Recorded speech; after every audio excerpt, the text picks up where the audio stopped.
Sometimes you suffer great misfortune for believing in something too much. There are times that it's tough to believe in anything at all. Kingdoms rise and fall. Lifetimes come and go. Are any of us here long enough to even make a difference? Pangea has fallen! We're in over our heads, okay? What should I be doing? That's something you have to decide. I can't do this alone. Basic maneuvers! There's no time! Okay, hang on. Now don't die! Don't die! And what about you? Are you ready to die yet? I don't know what I should do. Keep moving, whatever it takes, even if the way ahead lies through a river of blood. Take your best shot. I'll give it back to you 1,000-fold. Now you're finally making sense. While we're here, we live to the fullest.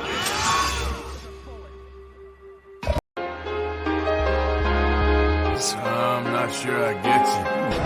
Give me a real fight.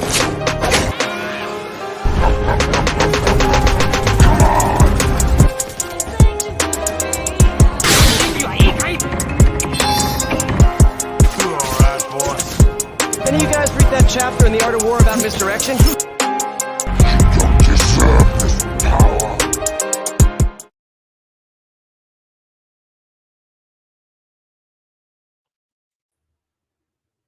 And what up, people? We in here. We live for another stream, another episode. Tighten Up Tuesday. What is this? Number 7. Number 7. Ooh, and lucky I'm number 7. Lucky number 7. If you into that, hey, yeah, that's the Lord's number. Okay, that's complete right there. Y'all know me. I'm the abomination known as AJ. Okay, but y'all tired of seeing me. I'm here every week. Y'all get tired of my voice. Nala.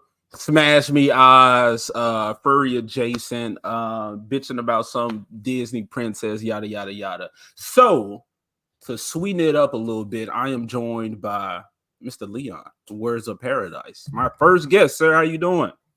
Dude, I'm happy to be here. Had a blast with you on my show yesterday. Like I was saying, we run in the same circles. Like, this is awesome. I'm ready to talk about some nerd positivity, considering how we seem to just live off the negative shit. And you're like, yo, I want to talk about so many good things. I was like, yes, I'm all for it. Let's talk about the good stuff. There is good stuff to talk about. So, all right, Leon. Now I'm gonna say, people, that's where we do slightly differ.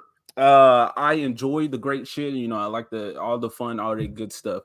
But I don't I expect things to be shit. Okay, that's where I'm at. But again, that's hold the fuck up. Hold the fuck up.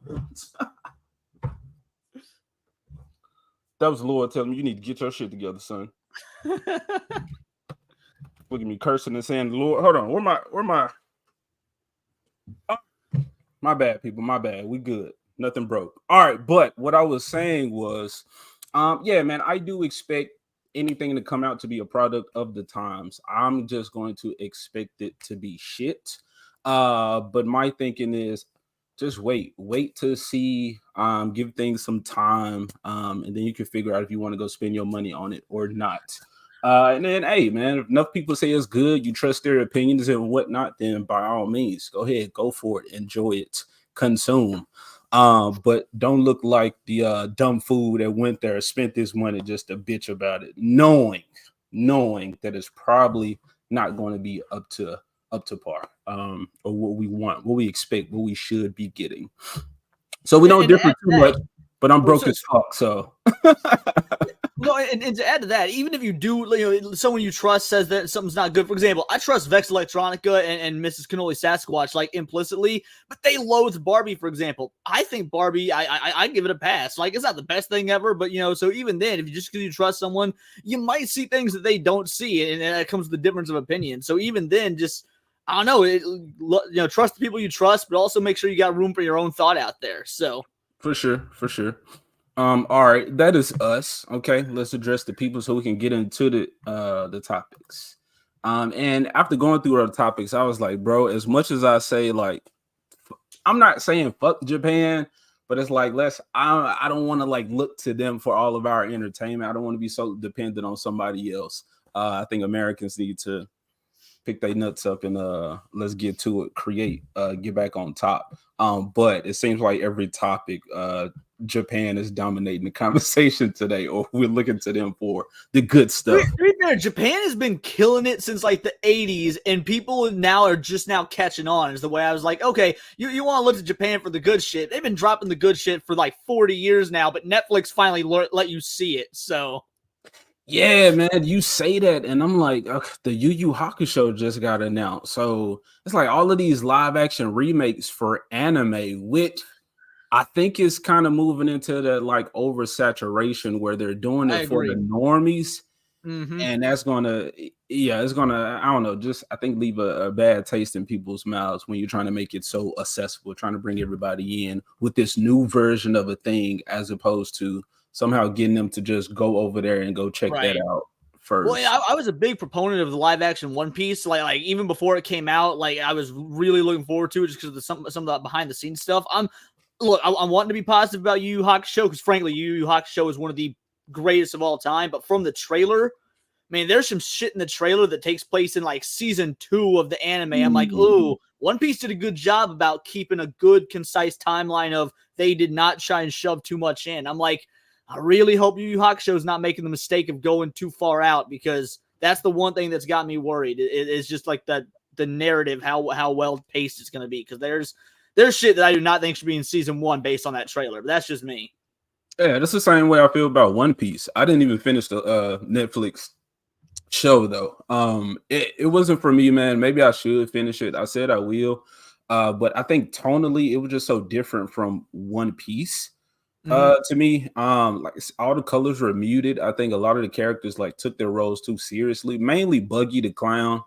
I hated that dude. I think it was a good character if it wasn't attached to One Piece. So I think I said it was a damn good example, or a damn good attempt at adapting animation to live action, but I don't think it was, I'm not going to even say great because I didn't finish it. To me, it wasn't the One Piece adaptation that I would have wanted.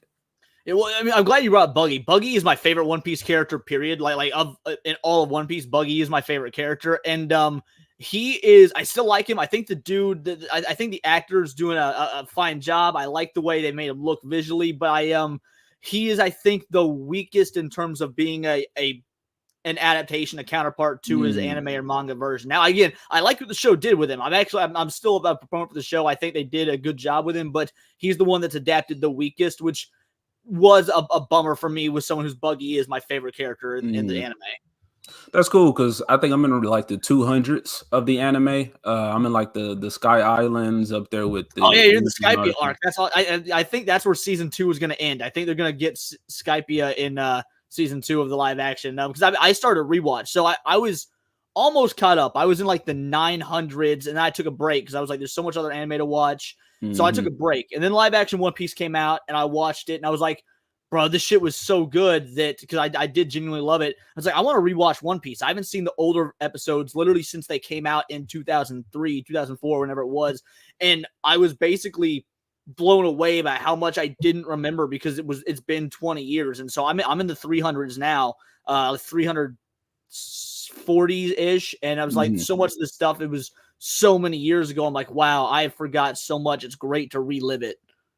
I'm glad that you said that because I like Buggy, but I can't take him seriously. I think right now. Oh, you will you will later. I'm glad you said Buggy that. didn't become my favorite based on the early stuff. Buggy becomes something fucking else later on in the show. When you get to that, you're gonna be like, all right, Buggy. You're gonna like Buggy. Okay, because right now, dude is Team Rocket for me.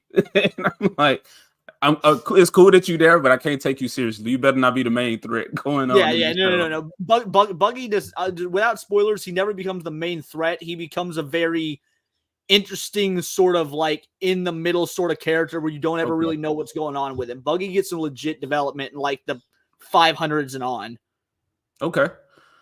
All right, man. I neglect my chat. Chat, I'm sorry. Don't give me my lasses. Don't whip me. Okay. Dempsey, what up, bro? Tuesday. Man, what's wrong with my fucking finger? Tuesday night hype. What up? Yeah, man, the show is very late, but bro, there's so many people streaming on goddamn Tuesday. This is the only time where I can like really slide in or fit in for the most part. Sometimes I stream on Tuesdays, so like I've been trying to avoid that because other people tend to. Like, man, I don't want to cut off like because we roll in so many of the same circles. I'm like, I love doing my Tuesday night arcade streams. It's the only time I really get the game, but I don't want to take away from people that might be watching you or any of our other cohorts. So I only try and do it once or twice a month. That way, people that do their Tuesday nights can have that, and I'm not taking from them. Nice. I am gonna get the Saturday show going. People want to see that. That's coming. Nosferatu. I'm not gonna sing, bro. You got to catch me in a moment. You got to catch me slipping for me to start singing. But when you walk away, you don't hear me say, "Please, oh AJ, don't go." Thank you, Nosferatu. I won't, bro. I'm here. Man, for any Hikaru, for any Utada fans out there, it's Christmas season. She's got a song called "Merry Christmas, Mr. Lawrence" rolled up. It is her best song. Check it out. Like if you like Utada Hikaru because of it's not even really a Christmas song per se. Like it doesn't sound like a Christmas song, but that's the title. It's "Merry Christmas, Mr. Lawrence." Is my favorite song by her. Like roll up on it. I'm gonna check that out after the stream. That's crazy. John A. Douglas, all the Tuesday, all the hype, all the tighten up. What is up, bro?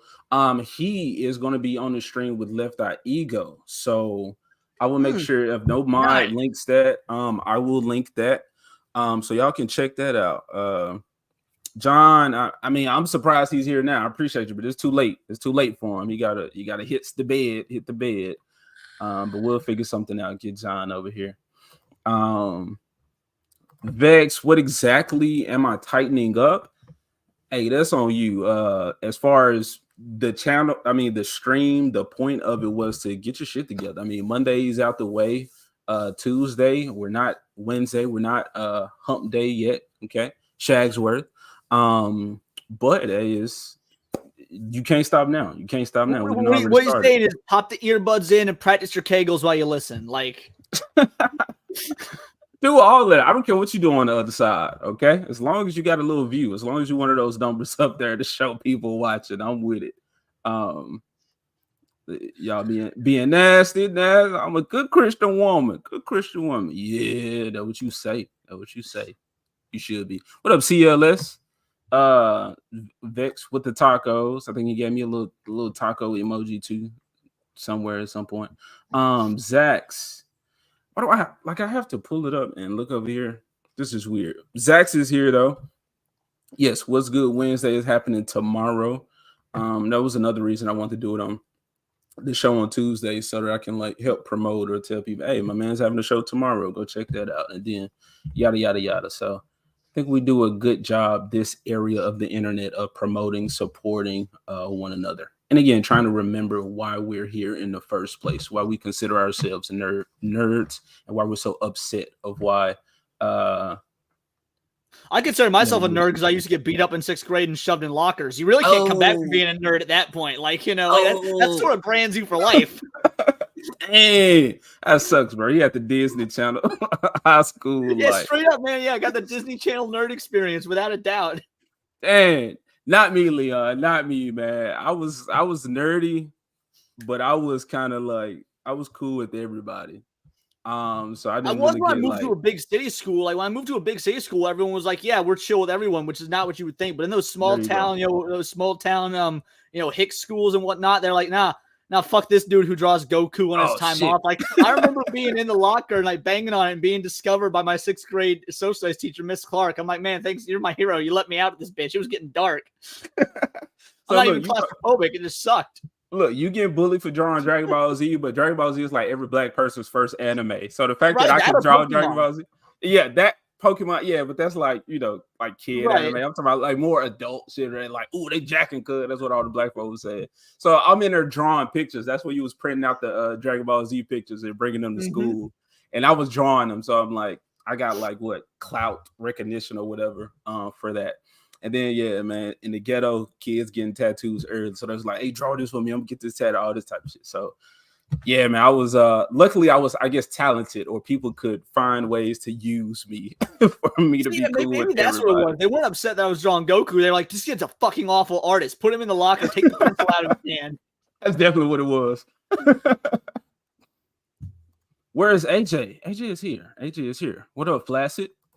Dildo, I think I skipped all over that, which I should. No homo. Okay, skipping over that, despite my comments are hypnotic.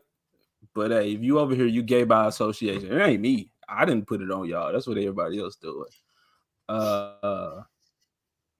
Who else? AJ was taking a bubble bath. No, not yet. You know how I know AJ is gay? He doesn't have cooler Cowboy Bebop clips in the intro. Ooh. Well, I've already admitted I have not even finished Cowboy Bebop. Okay, Samurai Champloo. You're missing out. It's one of the greatest. I know. I'll check it out, bro. I'll get around to it. I'm watching this Cyber 6 show, man. I think I said this when I was on your stream yesterday. Got that complete series on Blu-ray, bitches. Ooh, hey, I'm gonna check it out. I'm gonna finish it. I think there's a lot to learn from it. For them to have this fan base so long after the show is over, yeah, there's something to learn. That's actually why I got into One Piece. I was like, bro, if you can hold people's attention for 1,000 episodes, there's something to learn from that. Without a doubt. Naggart Noel, what up, bro? I'm a queen of chat. Yes, you are. A chick with a dick. That's dildo. Leon, this for you right here. Why does Leon look like someone who steals gas from pontoon boats tonight? Do you want me to be 100% honest as to why? It's because I was spending all day Christmas shopping and I did not get a chance to wash my hair. So I'm like, you know what? Fuck, I'm not gonna be popping on people's streams with greasy, dirty ass hair. So we're going full Florida tonight. Going with the backwards hat, a little bit of the open shirt, like going full Florida man. Hey, bro, your hair greasy and dirty. Mine's dry and dirty. So we two sides of the same coin. But hey, we still have hair. So yeah, unlike Copa, we got hair. And you know what? I got my Christmas shopping done in 2 weeks early. So I ain't a procrastinator. I'm a Grinch. So I can say fuck people on Christmas. So I don't have to do really too much shopping. And I have no family here. So everything online, send it to them. Send it to the address. Jay, the name throws me off. Diabolical Souls. Yo, what's up, everyone? What up, Jay?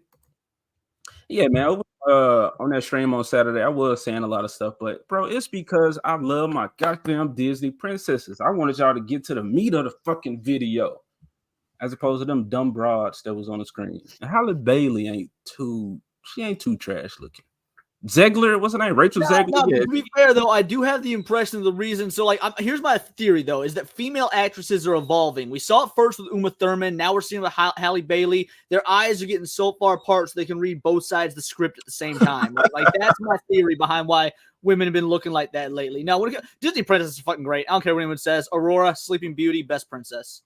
Oh my goodness, bro. All right. I was trying to make a segment together. I'm gonna go ahead and give y'all a little spoiler, okay? But I am trying to come up with this segment. I'm workshopping it, but I think it's Princess or the Plank. And I'll have people, you gotta tell me your favorite Disney princess, favorite strong woman, favorite female character. Don't necessarily have to be a Disney princess. I would prefer if it was, or you walk the plank. You can just say, all right, fuck it, I don't want to answer or whatever. All right, it is what it is. But yeah, I think that's, man. You want to know how much of a little bitch I am though? Like for real. So I went to give it to me. Disney World. I went to Disney World for my honeymoon last summer, right? And which is not a good look considering I'm already single. My wife left me literally like 6 months later, not looking good. But when I went to Disney World, we got to meet several princesses, and I'm such a old school Disney slut and shill that like when I met Tiana, I started tearing up. It was so cool to like and I know she's a cartoon, she's not real, it's just a fucking actress in a dress, right? But like she was so sweet to me and my wife, and she was so elegant. I was like, oh my god, this is so great. I teared up meeting Tiana, bro, like fucking for real. Oh, you teared up, god damn. To be fair, I mean, there was a lot of emotions. This is my honeymoon. I'm meeting this Disney princess. I'm with my wife. So like, but still, it was there, you know. Hold on. The reason it probably happened because your ass was tearing up, realizing that you really love black chicks. That's why she left, bro. You wasn't looking at a fucking cartoon in real life. That was a black chick with a green dress on and some body glitter. I've dated every race except black chicks. It's not that I have anything against black chicks. It's just, I don't think they like me. It's just what it is, you know. And I couldn't imagine why with the sort of shit that I put on YouTube and whatnot. So, man, they out there, bro. You'll find them, especially with the current culture. I know the OnlyFans girls or the cosplayers are like not exactly a good example, but I think nerd shit in general, it's been so like hijacked that if you like that stuff, then it's like, oh, nice. But then once you get to start talking in depth, they're like, hold on, this man a real fucking dweeb right here. There was this black chick I used to work with. I won't say her name. There's a black chick I used to work with, and she had like these. Say her name. All black people know each other. I'm gonna hit her up. her name was Chastity, and she had a fucking Pikachu and Pichu tattooed on the back of her thighs, and she used to wear short shorts at work all the time. And I was like, dude, this bitch she's fine, but I never wanted to date her because dating coworkers, like, that's not cool. And I found out that she's, you know, a stripper on weekend nights when she's not at work. I'm like, I'm not gonna get into that. Like, that seems like too much. Like, it doesn't matter how cool she is at work and whatnot. We get along. I know she's flirting with me, but I'm not gonna. That seems like a can of worms. So he wanted to find the right you, but he said, you know what? I'm gonna keep my thunderstones to myself. Oh shit. Low-key critique. What is up, bro? What's up, Kaylin? Let me not look, Nosferatu, you know I want to talk to you. My vampire homie. We're at odds. I'm a werewolf, he a vampire, but he still be coming through. But look, I can't address the comment section. I gotta hurry up and get through this so I don't hold my guests for too long. AJ is too attached to my one piece. Dildo, you know we black. What you talking about that what black people yeah, homie goes to KFC and orders a 3-piece at least. Like, oh shit, you went chicken, bro. I was talking about a firearm, bro. What's up, Liz? Glad to see you here. How you feeling that Lion King 2? Let's talk about it. I got to do the Disney Shield stream, and she gonna be on there. Shit is ultra diverse. Oh, she mixed. She said, get it right. Don't put that darkness on her. I'm here and pants are tight. What up, Papa Sasquatch? Yeah, what's up? The missus into that. She's smacking it, seeing that thing jiggle through the jeans. I like it. What we don't know is he used to be in a band in the 80s, and he's just still trying to fit into his old, stage jeans. Bro, these folks got me into watching Mad Max, right? I had not seen it before this year, and I was on a stream of Roman of the Empire's channel with Cannoli Sasquatch. And as I'm watching Mad Max, I think it was the second one, and I'm just like, you dudes, you old dudes are real sus. All of these, the leather, the assless chaps, the two weirdo brothers on the bike together, like riding each other, letting them vibrations go through their body and whatnot. I had a thought, like a very similar thought earlier today. I'm driving in the car and I'm listening to Billy Idol because he's my favorite singer of all time. And I'm listening to his song. Can't remember the name of it, but there's a line that says, when he took a little child bride. And I was like, okay, it was the 80s. I know what he's saying. He's saying this just a young woman, but lyrics back then were like, it caught me. I'm in mid like 2023 brain mode where I'm like, took a little child bride. Probably couldn't say that in a song nowadays. Like, bro, yeah, those old dudes are real sus. There was a line, who is it? Is it Notorious B.I.G. and he has some song where he's like, the chick looks so good, make me want to suck your daddy's dick, something like that. Like, I don't want to lie on the dude, but I'm like, I'm pretty sure that's what I heard. I probably just kind of pushed it out of my brain, but yeah, bro, they said some real wild stuff back in the day. They say some wild stuff now, but Left Eye Ego, yes, Ego, you and my dude, drop your channel so we can check out this stream, subscribe to you, and catch John A. Douglas and him talking about his book some more, which I will start this week for sure. Miss Sassy Sass, she yelling out dildo when she come through. Cannoli, get her, she wildin'. I know what you're talking about, Miss Sassy though.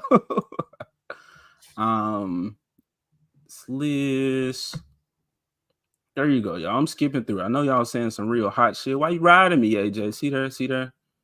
Yep, AJ, white by association. Jacob Ironside, what up, bro? How you doing, sir? My fault, Leon. Yeah, man, it get wild, bro. No, dude, man, let it get wild. I'm here for the haul, man. Wow, what did I walk into? What's up, Viz? Vigilante Williamson. I was just checking out his video. This man, you stream on Sundays, so that's somebody else. I gotta be like, okay, I don't want to step on this dude's toes. He's been doing something for a long time. You can step on Jacob Ironside's toes. He won't feel it. So, right. Let the ableist jokes flow. Is that everybody? Immortal Rising. What's up, bro? That's another independent creator right there. Yes, I got his book. Hey, Immortal, you wasn't there for that stream, but I shield for your book on one of these Tighten Up Tuesdays. Iman, Rich the Swag Lord. Hi, man. How you doing, brother? Yes, yo people. Hey, if you guys don't know, I'm Rich the Swag Lord. He's the best stoned gamer on all of YouTube. Check him out, dude. He's the best. Like, absolutely love him. Yes, we got check that out. Actually, blacks all know each other. And how was Obama? Look, I don't fuck with Obama. Okay, he didn't do nothing for black folks. Okay, he did more for the gays. All right. That's all I'm saying. Just because we know each other don't mean we fucks with each other. All right.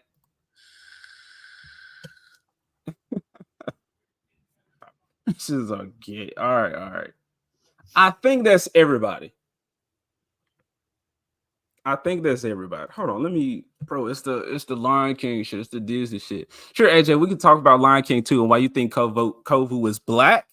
As if lions are multiracial. Just say you're secretly rooting for interracial couples.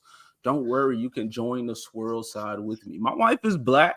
Okay, I thought she was white. Maybe that's what drew me to her. She was real light skinned, but apparently, no, she's all black. And I'm like, damn, I thought I had something there with that one. But Kovu is black as fuck. Black as fuck. See, I don't know. I never got black vibes from Kovu. Like I did from Nala for sure, but not Kovu or Simba's daughter. Like my whole thing about Kovu is that he's like that was like sulky emo boy that you saw 2006 playing My Chemical Romance songs really poorly on acoustic guitar in an attempt to get laid. Like that's how I thought I saw Kovu. He's that, but black. The Lion King. Look, black emos in 2006 was that a thing? Because you be black and emo? I thought that was like against the rules. No, you would just get bullied, but you would be you. Nah, bro, Jon Favreau, he knew what he was doing with that remake. He casted everybody black. He was like, okay, the first one brought some real African, I'm not going to say black, some real African energy. Simba and all his people are the light skins. Scar and all his people are the darkies, okay, in the hood. All right, and Simba, they moved on up to the east side. That's what's going on. Zombie Man, what is up?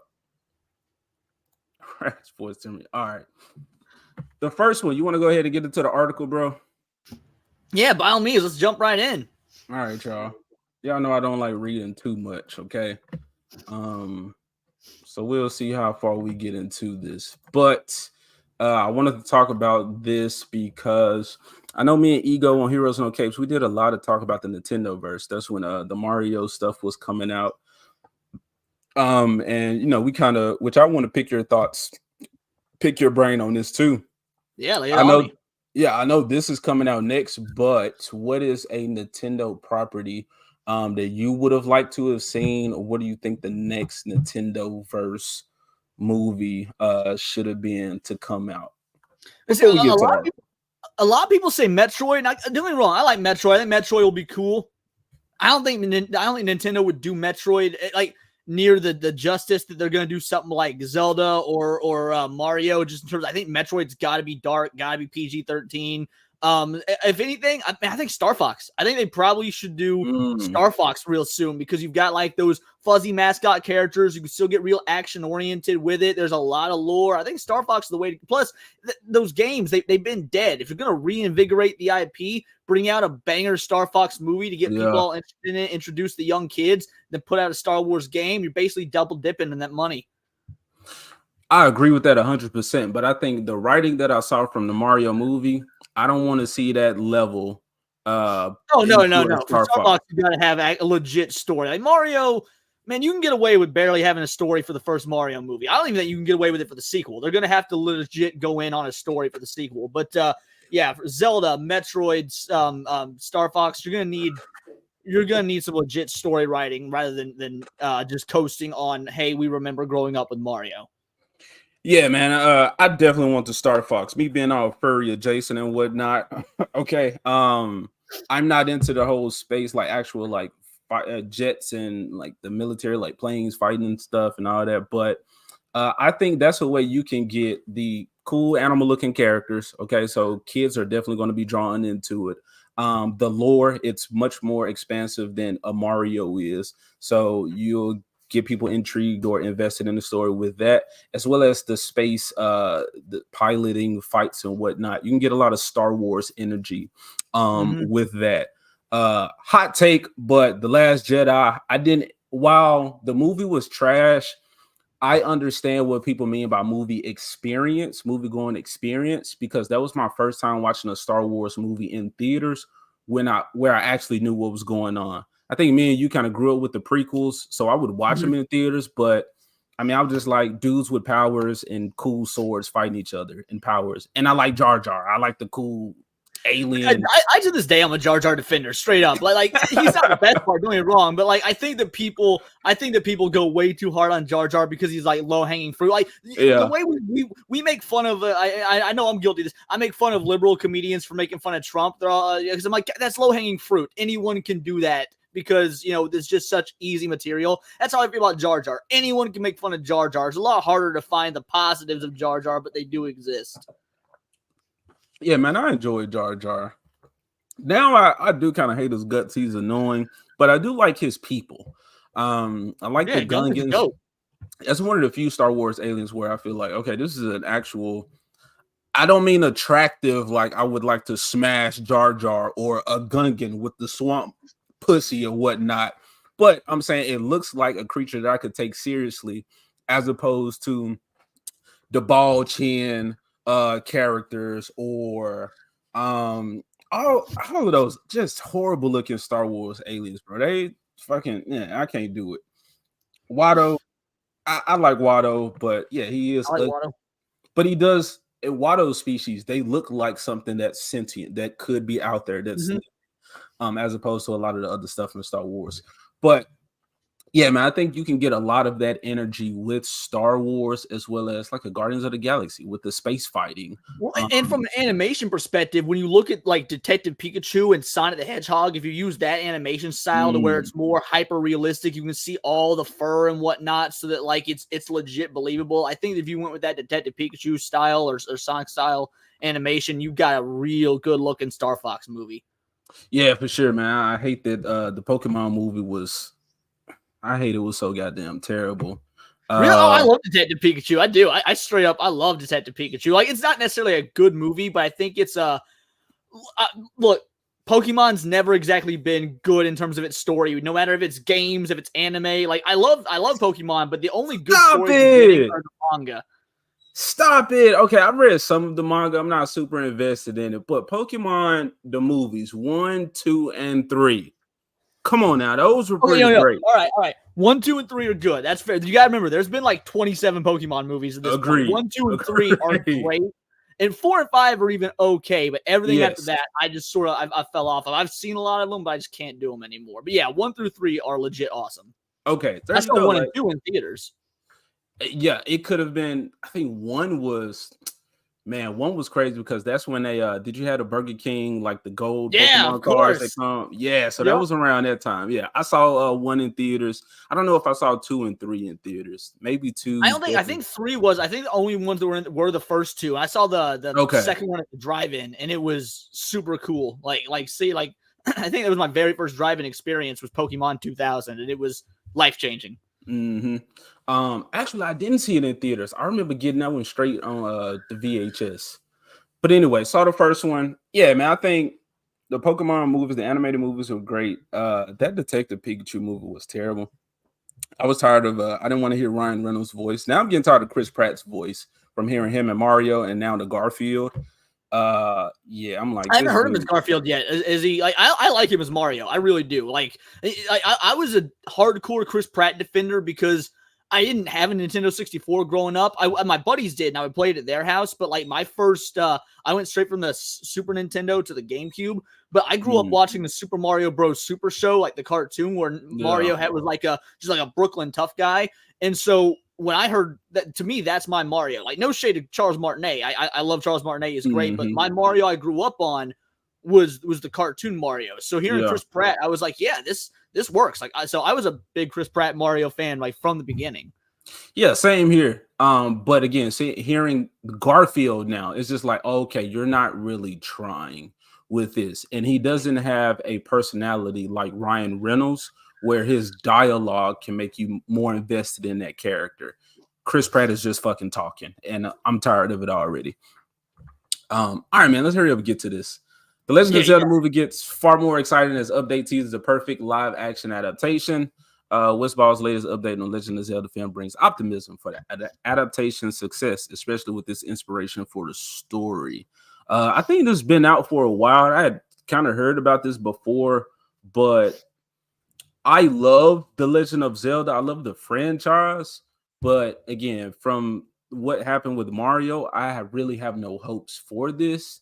But I like the speculation aspect of it, or what could be from a Legend of Zelda movie, because I think the world that would translate well to to a movie. I think you can pull in a lot of people with that. Yeah, I agree. The director of the Legend of Zelda live action movie has just provided a promising update, suggesting that the film may be the perfect adaptation. In November 2023, Nintendo announced they are developing a live action adaptation of The Legend of Zelda, focusing on Link, the hero of Hyrule. Hopefully it is focusing on Link. The first The Legend of Zelda game was released in 1986 and has since grown into a franchise of more than 24 video games. Westball's directing adaptation was known for its work on the Maze Runner trilogy, which I did enjoy. I didn't read the books though, but I actually own the Maze Runner trilogy. I never saw him or read the books, but I have seen he's also doing the new Planet of the Apes. I like the new Planet of the Apes movies a lot, and the trailer for the newest one, which he's the director of, dude, it's got all sorts of sweeping shots of the world and whatnot. I'm like, if he does this, but for a live action Hyrule, holy shit. Like, I think he looks like he could be a good director for this project. Yeah, and I think this article might say more, but I think he I don't know if he did the past 3 Apes movies. I think he's just No, doing... he didn't do the past 3. Okay, okay. But I like that trilogy, and as long as he follows what that trilogy's been doing, Yes. and then puts his own, because I've only seen trailers so far, but like from what you can tell in the trailers, it is. I love it when directors take advantage of wide open like worlds. You saw this in Lord of the Rings. They would do those sweeping shots of the mountains or of the Shire. And there's a lot of stuff like that in the trailer for the new Apes. You're seeing just like these wide shots of destroyed cities and then of the overgrown forest taking the world back over. I'm like, damn, dude, seeing Hyrule and these sorts of camera movements would just be so legit. For sure. I'm excited for that. But this writer, so he's the director, but this writer guy that's known for his work on the Jurassic World trilogy is writing the script. Yeah, that's worrisome. Yes. So I hope it's not one of those where like the Jurassic Parks, which I enjoyed the first 3 Jurassic Park movies. I don't think they're as terrible as people say. Say first 2 or first 3? You said what? Did you say first 2 or first 3 Jurassic Parks? The first 3. Okay, yeah, I enjoy the first 3 as well. I don't think the second and third are good, but I enjoy them because they're fun. Like the first one's the only good one, but I like all 3. Okay, we don't have to stay there too long. I love the second one. Arguably, it's arguably my favorite. Well, so I'm a bit biased. The reason I don't like the second one is because I read the Jurassic Park books. I like the Jurassic Park books. Okay. Obviously, I saw the movies first because I was young, but I grew up. I read the books, and the second book is so damn good, and the movie just sort of it trashes. Like the first one bastardizes a lot of the book as well, but it works for the adaptation. I don't think the second one does, but the second one, Vince Vaughn, man, seeing Vince Vaughn in a Jurassic Park movie, I love it when Vince Vaughn does more serious roles, and so like I love him. And again, I like it. I just don't think it's a good version of what we got from the book. You don't like it. Well, see, I was about to call you racist because you don't like the little black girl kicking around raptors with the gymnastics, but we just uncovered that you love. Actually, that's black. something about that movie I do really like is that it opens with the little copy dinosaur straight eating that little girl. I'm like, holy shit, dude, most movies don't go for child death. Like that's so rare. Any movie that's like Dr. Sleep does the same thing. Any movie that's got the balls to kill a kid, I'm immediately on board with. Agreed, bro. I don't like when it happens, but when it does, I respect it because if you do that, then I'm like, okay, there's no telling what I'm going to get from this movie if you just killed a fucking child. Slithers is a perfect example where I don't know if you've seen Slithers, but these little alien like slugs was getting in like people's mouths and basically turn them into like these like hive mind zombie things, whatever they constantly eat. No, and but it sounds awesome. Bro, there's like these 2 twin girls that you do see in the movie at some point, but once the Slithers actually attack, they get into the girls and they just come and like attack as twins. You just got these like mindless little girls that are like taken over by this like parasite. It's crazy, bro. Like, did you see Krampus though? Like, because Krampus is another movie. Like the little fat kid gets pulled up the chimney. The Jack in the Box eats the like hick girl. Like, yeah, dude, Krampus kills all the kids. It's crazy. I love Krampus, but it was PG-13, so I don't remember seeing the kids actually being killed. And the way the movie ends, to me, it was like, okay, they're dead, but more so they've been transferred into this like little snow globe world. Yeah. So I think that alleviates some of it. That's just, but in the moment when you've never seen it, it's the very first death is the teenage daughter, and I'm like, oh shit. They kill her at like the 20-minute mark. All right, I wasn't expecting that. I'm sure they're not gonna, kill like the 10-year-old or the 12-year-old. And lo and behold, it's like, okay, so that's where this is going. But yeah, the ending, you're right, it does alleviate it. But when you're going in for the first time, which I guess I just spoil for people if they've never seen it. But yeah, I wasn't expecting that from a PG-13 horror film. Nah, man, I love Krampus. All right, let me get through this article. But I hope it doesn't pull a Jurassic World move where the first 3 are like good, tolerable, perfect, whatever you want to call it. And then that next little sequel trilogy is just like fucking terrible.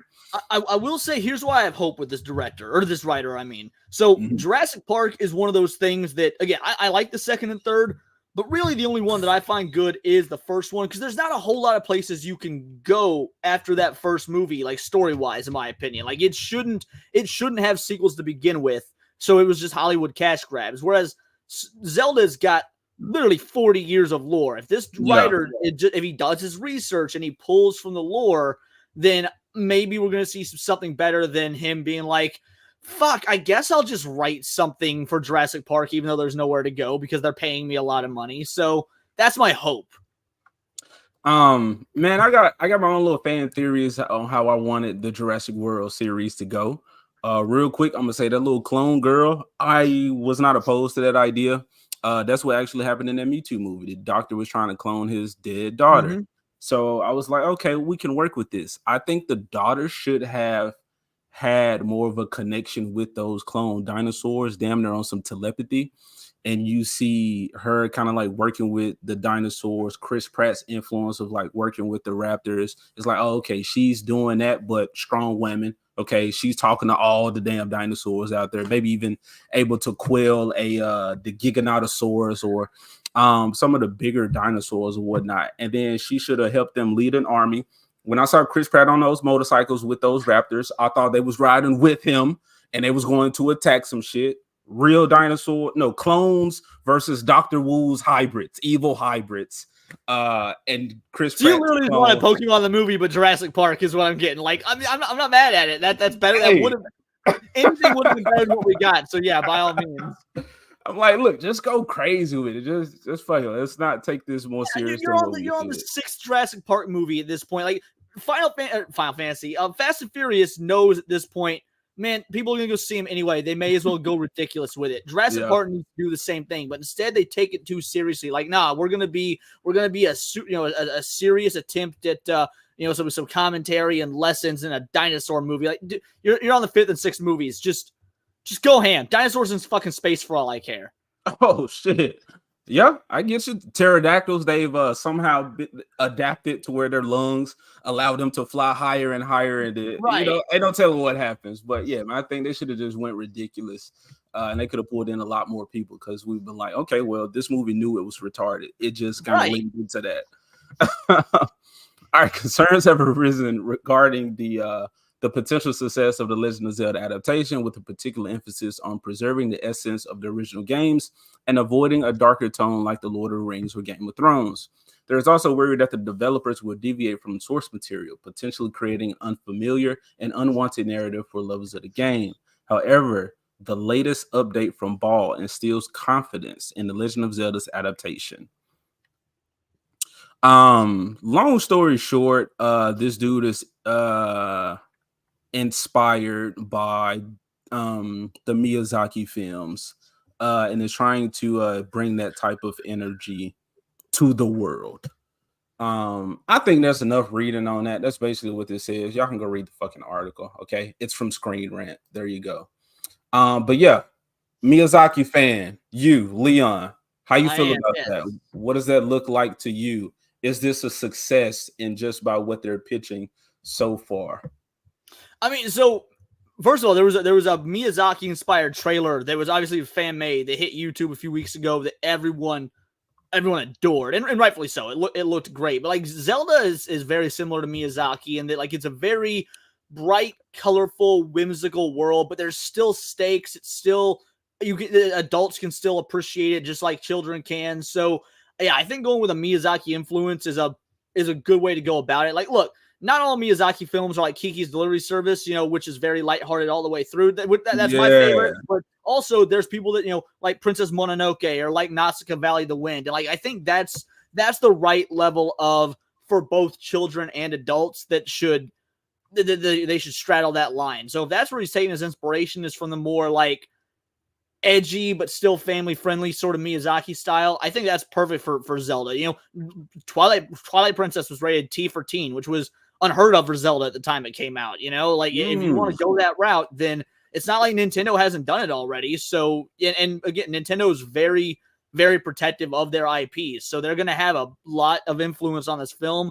I don't think they're going to let things get too astray. So all in all, I genuinely do think there's hope, just knowing what we know about Nintendo and Miyazaki influences and stuff.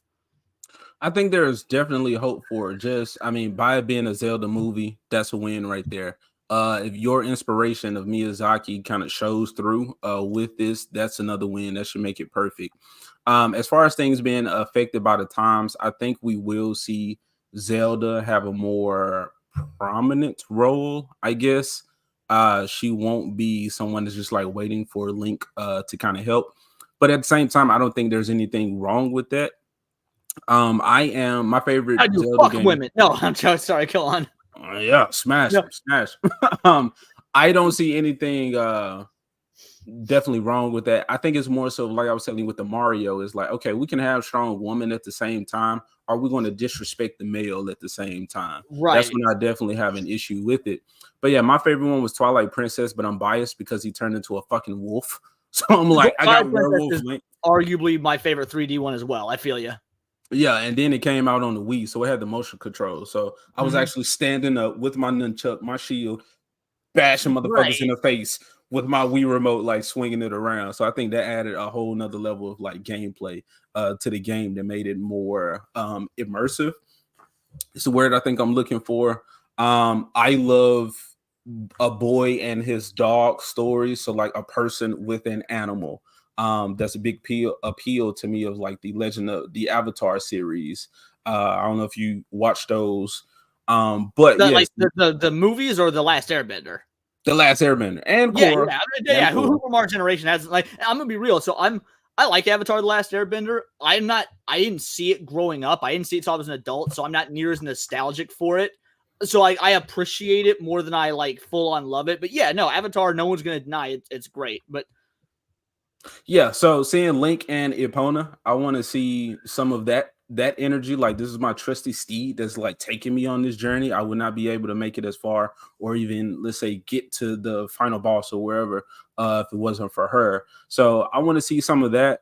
Well, and Link also always has like a sidekick character, whether it be like Navi or Midna. There's almost always like a guide sort of character. But before I lose track of that thought, to loop back to Zelda being prominent, this is the argument that I've been making. I want a strong female Zelda with agency, because what a lot of people don't, I've heard a lot of non-Zelda nerds talk about, oh man, they're gonna make it woke, they're gonna make Zelda the main character, whatever. Well, first of all, Link needs to be the main character. I agree, can't be disrespecting him, but also Zelda's not like Peach. In a lot of Zelda games, Zelda's had agency. In Ocarina of Time, Zelda's not a damsel in distress. She's in the background doing shit as a fucking ninja. In Twilight Princess, she helps Link with the final fight against Ganondorf.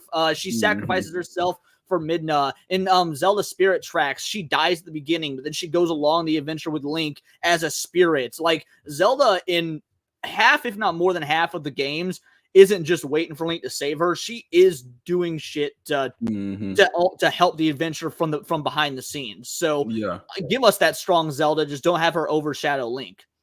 Agreed. Just don't disrespect Link, and you'll have, I think, good faith with me. I think a lot of people gonna eat the shit up regardless if it's entertaining enough.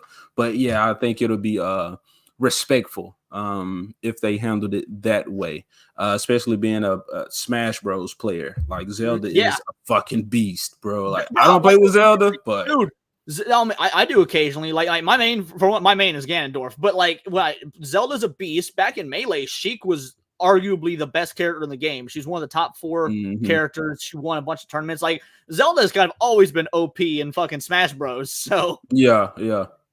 So yeah, man, but that's the same with everything that's been kind of announced or coming out. And name itself, it should be a banger. Okay, there's no reason why this shouldn't be a damn near perfect movie adaptation or a perfect piece of media. But yeah, it's going to be how it's handled. But seeing the influences that this director has with the Miyazaki films, I'm excited for it, man. I'm ready to see that world. I was talking to my wife earlier because I know you seen The Boy and the Heron. I did. Yep, saw it last night. A lot of people talk about The Boy and the Heron and how it's so fucking amazing, and you kind of picked on it already. Kiki's delivery service was more like wholesome, lighthearted. I think that was more. I was telling her, I was like, that's more towards like Disney vibe. Like, when I say sissy shit, I mean it's like, oh, it's so wholesome, it's so nice, like it's just a good story. But then you have stuff like The Princess Mononoke or Spirited Away, where it's like, hey, there's some real creepy shit going on here that I'm like, I don't know how this will affect kids. But I'm like, hey, them the Japanese for you though. They like, hey, man up, okay, nut up and shut up. Yeah, Japanese is like the 80s in America. 80s are like, Beetlejuice was PG. The Goonies was fucking PG. Indiana Jones was PG. They're like, your kids can fucking handle it. Japan is still like that. Yeah, kids can fucking handle it, and if they can't, kill them and start over. You made a bad batch. Like, yeah. Yes, start over. You didn't eat them anyway. Take what is it? Have your own agency, okay? You do it before the wild do it, or some outsider take your kid out. But yeah, man, you actually made me want to go see it, so we possibly could talk about it. But I'm like, I don't know. I'll catch it at some point. Yeah, I'm gonna do a review of it, but like for anyone that hasn't seen it, I'm just gonna say, there's one thing it suffers from, because I want to warn everyone about this as early as I can, because it's been doing real well. It's been getting a lot of press. It's been doing great box office wise. It is not what I thought it would be. Most Miyazaki films are like hour and a half, or maybe some are close to 2 hours. This is a 2-hour movie, and the first hour is slow, but it's by design. Like, I found myself almost getting bored, and then something would happen. I'm like, okay, that's interesting. And none of the Spirited Away sort of Miyazaki stuff happens until the second hour. So you've got like a whole hour of buildup. But that hour is necessary for the crazy Studio Ghibli shit to really hit you in the second half. So expect it to be slow, but it's a good slow burn. So just that's just all I want to note going in for people. I think as far as the Studio Ghibli movies, I think because of the wolves, I enjoy Princess Mononoke, but they were such a small part of it. It was more so about nature. And I was like, okay, that's cool. I think The Boy and the Beast is my favorite one because of that story, you being a human, not really fitting in. I think his parents actually had died, or he was like an orphan or something, but he was by himself and he wandered over into the beast world. And then you see all these anthropomorphic animals and how by him, like on some Tarzan shit, being raised by them, training with them, how he's such peak physical like version of himself by doing that. And how yeah, man, I don't want to go too much into that movie, but that is, I think, my favorite because I'm biased, but Spirited Away is my favorite one, I think, out of those movies. And I compare a lot of people. It's funny, I got that clip, actually, let me see if I still got it. But yeah, I love this clip.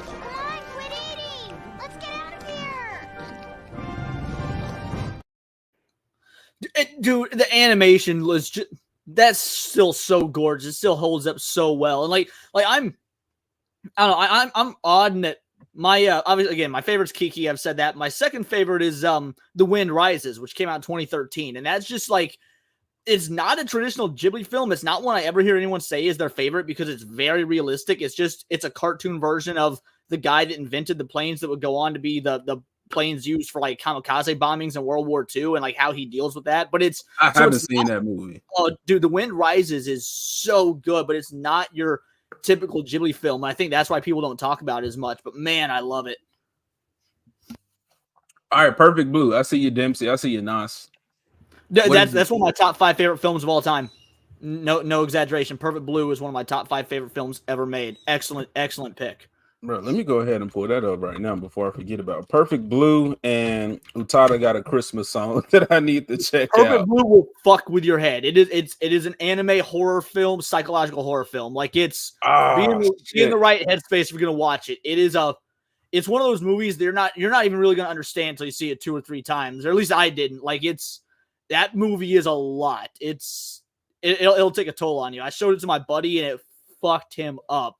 Dang, bro, I showed what is that one? Gantz. That one on Netflix, like the 3D one. Yeah, I like Gantz. Gantz is good. Bro, that was I showed my wife that and she was like, I can't really take this right now.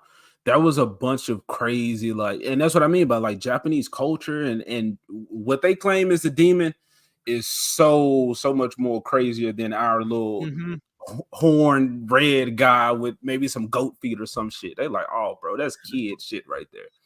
to address Nosferatu in the chat. So Black Swan, I won't even say Black Swan like ripped off Perfect Blue. Like Darren Aronofsky bought the rights to Perfect Blue so that he could use certain scenes directly, but in live action. Like basically Black Swan was going to be a live action remake, and then he went his own route with it, but so that he could still use certain imagery, he straight up bought the rights to the movie just so he could do Black Swan. I'm impressed by Black Swan and how much homage it pays to Perfect Blue rather than calling it a ripoff. Okay. Yeah, Gantz was wild for me though, man. But yeah, the Spirited Away movies, man, I appreciate them. And that's what I mean by like, I think the Japanese, although I don't love them and just like hold them up like Rafiki holding baby Simba or whatever, I'm like, you gotta respect what they do for animation, but for storytelling, period.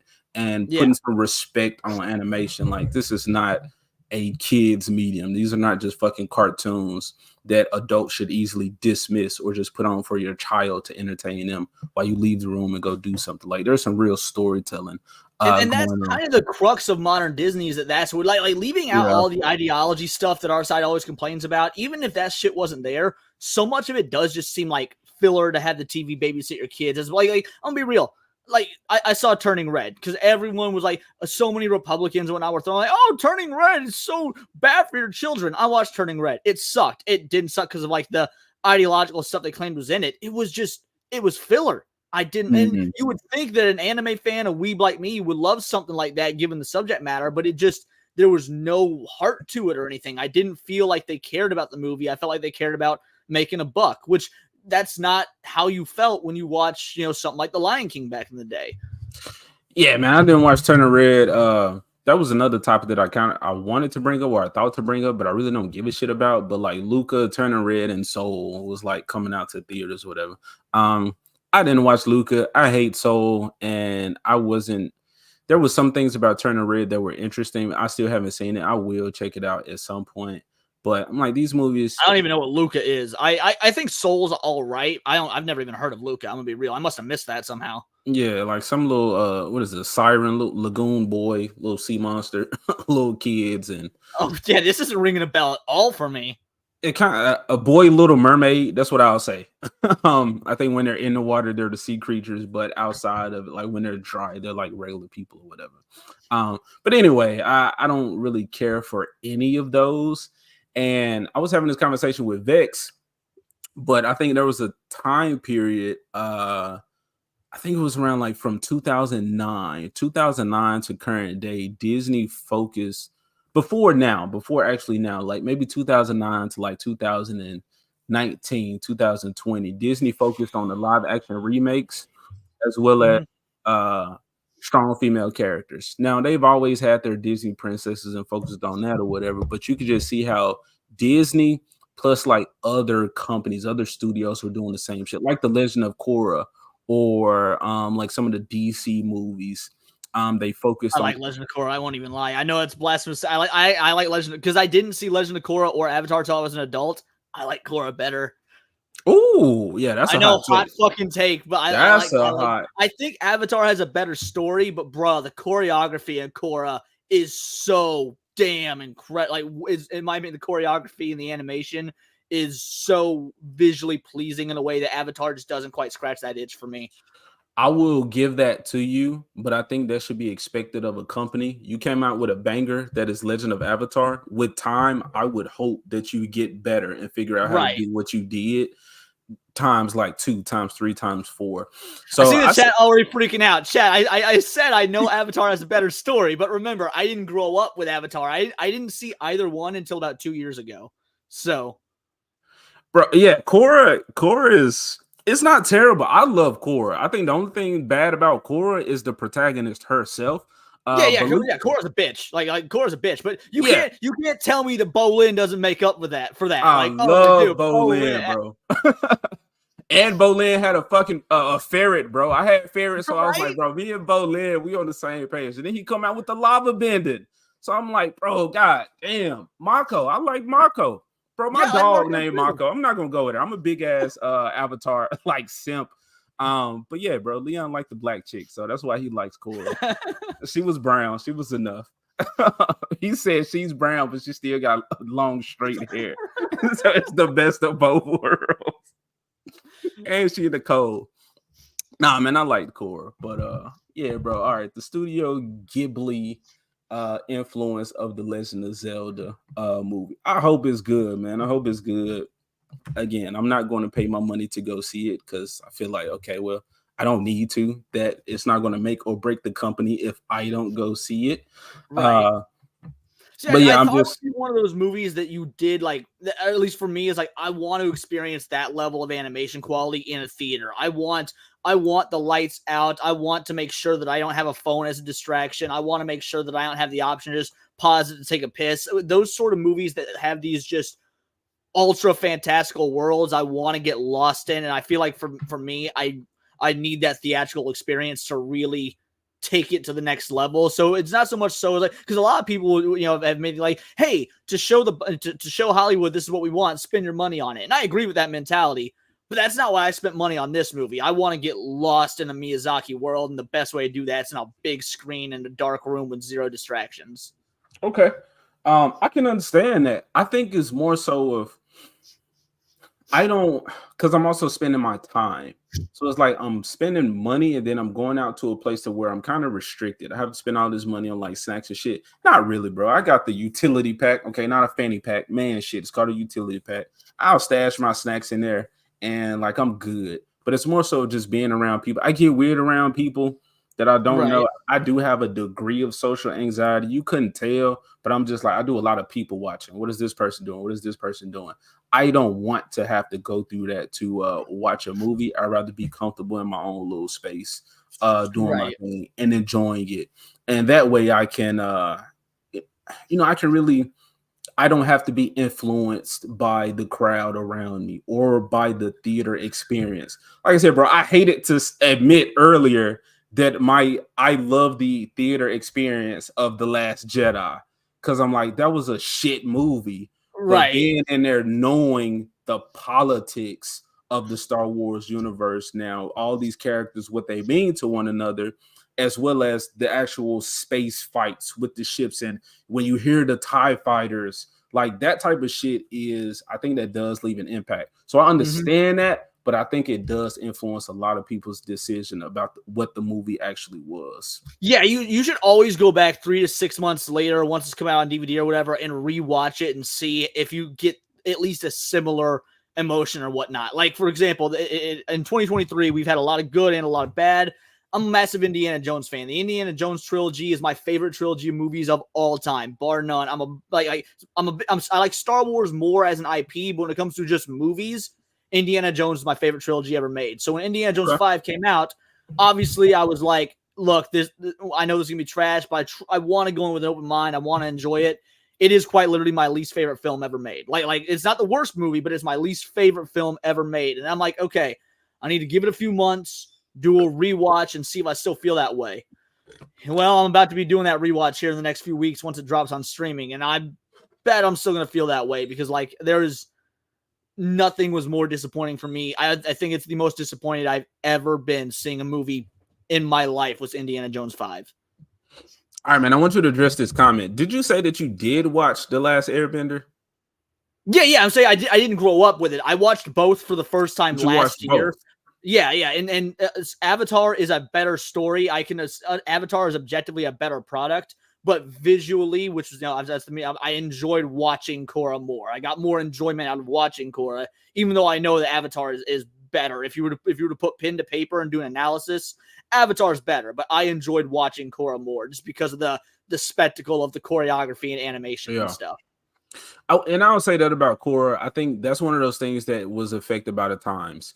But I got like art books and the comic books for the shit, and then you'll see the directors, the creators saying that they did want to, like, they still loved and respected what they created.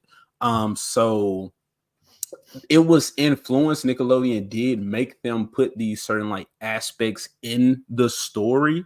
So that's what I mean by this affects the story. But I think if you still care about your world, you can kind of make it work, even though people can kind of tell it's been affected. And with a story like the Avatar, okay, you don't like Korra, okay, that's one fucking Avatar. You still have Aang, you still have Kyoshi, you still have Roku, you still have Yang Chen, like you got all Kuruk, you still got all these other avatars that I think can easily pull people back in, as opposed to just saying, "Oh, Korra's terrible." Like nobody here has said Korra is woke, but that's what I mean. Like instead of you people like, and I've never heard that complaint about Korra. I've heard people say that Korra herself is a bitch, which I agree with. I've heard people talk about reasons they don't like Korra. Most of the time when people give me reasons they don't like Korra, I'm like, yeah, no, that's fair. Like I just got something different out of it, and again, I guess it's one of my lofty takes now. I got something different out of it, but all in all, like I think that looking back on it, okay, yeah, maybe there are some things that nowadays would be considered woke, but while watching the show, which again, I only saw it 2 years ago, when we're all hypersensitive to this stuff, I don't know when Korra came out, I don't know, like 2012 or something like that. I don't know when it came out. But either way, that the stuff that's in it that would nowadays be considered, woke is not emphasized enough for me to watch it in 2021 and be like, look at this woke show. I was oh, okay, so she's a lesbian now. I guess, whatever, and move on, Yeah, and I defend that because I said she didn't start out that way. Now it could be because the fans were like demanding it so much. You could say that they caved in. Yeah, I don't know what the fans were talking about at the time. That really helps, not knowing what the fans were talking about, what the writers were talking about, not knowing any of that shit. I think really helped my enjoyment of Korra. I had no idea. I didn't even know Korra was fucking hated because I had no. My ex-wife was a big fan of Avatar. She liked Korra well enough, and she wanted to watch both. She wanted to show me both, and good husband. I was like, yeah, let's do it. And so that's why I saw him. I had literally no knowledge of any fan discourse. Yeah, man, I'll give them props for at least making it gradual. Like she wasn't like, oh, you're a man, you like me, that's so cute, it'll never happen. She was just like, hey, that dude Mako over there, he's hot. That didn't work out though. But then Bolin was like, hey, I'm trying to get in. She was like, all right, bro, I'll try it out. I'll give you a chance. She was nice. She wasn't just like, no, you're not, you're a short man, or you're not good enough. You got to make this amount of money or some shit like that. She was like, all right, that'll be nice. But she wasn't feeling it. So I think it was more organic, even though people say it was kind of forced and the fans kind of made them do it. I'm like, man, the story itself, and that's what I mean by like, if people really care about whatever it is that they're working on, you can slide that shit in that people claim they hate or they're so turned off. Can't nobody say bloodbending isn't dope as fuck. Just throwing that out there. No one can tell me bloodbending isn't cool as shit. So bro, it's dope. Bloodbending, top with the metal bending, the lava bending, lightning, like all of that type of stuff, man. I'm like, this is more of what I want from American-made cartoon / anime. Yeah, I'm tired of Gumball, Steven Universe, Adventure Time, like all of this kiddie type shit. Like I've been going off on Ben 10. There's some dude on Twitter who's like just discovered Ben 10 and he's loving it. And I'm like, exactly. Ben 10 was one of those American heroes that can stand next to like Japanese heroes and actually put some dents in them, like actually hold his own. I'm like, we need more of that. And I think that's why people don't respect American animation. Besides like the, Bruce Timm, like DC cartoons and stuff like that. But I'm like, Americans don't really evolve their characters. They keep them as kids. Everything's just like a fun adventure or whatnot. There's no real stakes though. There's no real evolution to the characters. And I need to see more of that. I think, we don't respect animation because it's just a cultural thing. Right. But I think that definitely will change, especially in America. We have like two versions of animation. We've got shit that's for kids, and that's that Gumball and stuff you're talking about, or we've got like the Simpsons and Futurama and BoJack Horseman. There's not a middle ground. I mean, every now and again you get a middle ground, again with something like Avatar: The Last Airbender, but it's not near as common to get a middle ground. Yeah, like there's no reason that I'm a child and I'm like, okay, I love my cartoons, but then my dad showed me Ninja Scroll, and I'm like, I need more of this, bro. Yeah, dude, Ninja Scroll. I didn't even know. And so I watched the Ninja Scroll movie about 4 or 5 years ago because I didn't know there was a movie, because it got a series after the movie came out. It got a series. I didn't know that. Dude, I saw the series like 10 years ago or something, thought it was awesome. And I was talking to some people on an anime website about it a few years ago, talking about how much I love Ninja Scroll. And they're describing the shit that I didn't see. I was like, what are you talking about? Like, I'm explaining. They're like, "Oh, you're talking about the series? Yeah, it's not as good as the movie." I was like, "The movie? Like, yeah, there's a Ninja Scroll movie." I was like, "Oh fuck!" And dude, Ninja Scroll is legit. Yeah, Jubei is the freaking man. Yeah, bro. I'm watching that shit and then like, yeah, props to my dad for showing me that shit. I'm watching anime demon titties being shaken as they like being electrocuted and decapitated. The blood spewing out of the neck and shit like that. And I'm like, hey, this is it right here. But yeah, man, I think we definitely need more of that, or to inject some. Was my dad black? Because you're over here like my dad introduced me to anime. I'm Man Rich Dragonlord. His dad did. My dad introduced me to anime as well because like I've been watching anime since I was like 4 years old because my dad was like an OG 80s anime fan. So like apparently I have a black dad and didn't know it. Dude, my dad had the Dragon Ball VHS tapes.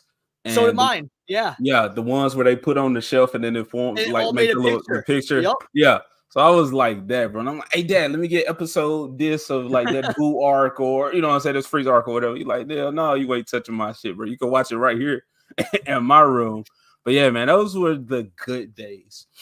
Shit, speaking of Dragon Ball, let's go ahead and get into it. Dragon Ball Sparking Zero is happening. By all means. As you can tell I'm a bit of a fan. That's just I've got like 3 or 4 different shrines of Dragon Ball in my house with just various different pockets that are dedicated to Dragon Ball shit. That is my favorite IP of all time. My favorite of anything ever is Dragon Ball.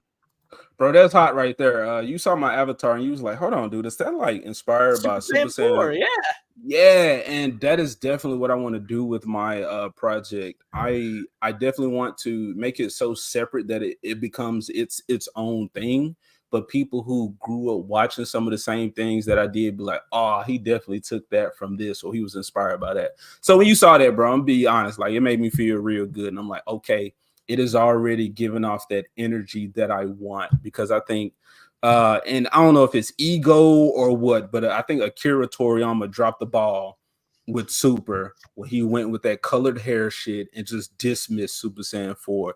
And then at the same time, you got Dragon Ball Heroes coming out, which sure is fan fiction. It's just like, I give them everything that they want. But I'm like, bro, there are some cool fucking ideas here. Like, I got a defense for the colored hair shit when we get into it, though. I do have a defense for it. Okay. Because I hated to see that being showcased in this trailer, as opposed to a Super Saiyan 4. I like Super Saiyan 4 better, mind you, but I do like the color hair stuff, and I'll explain why when we get into it. But let's watch this trailer, because oh man, I'm here.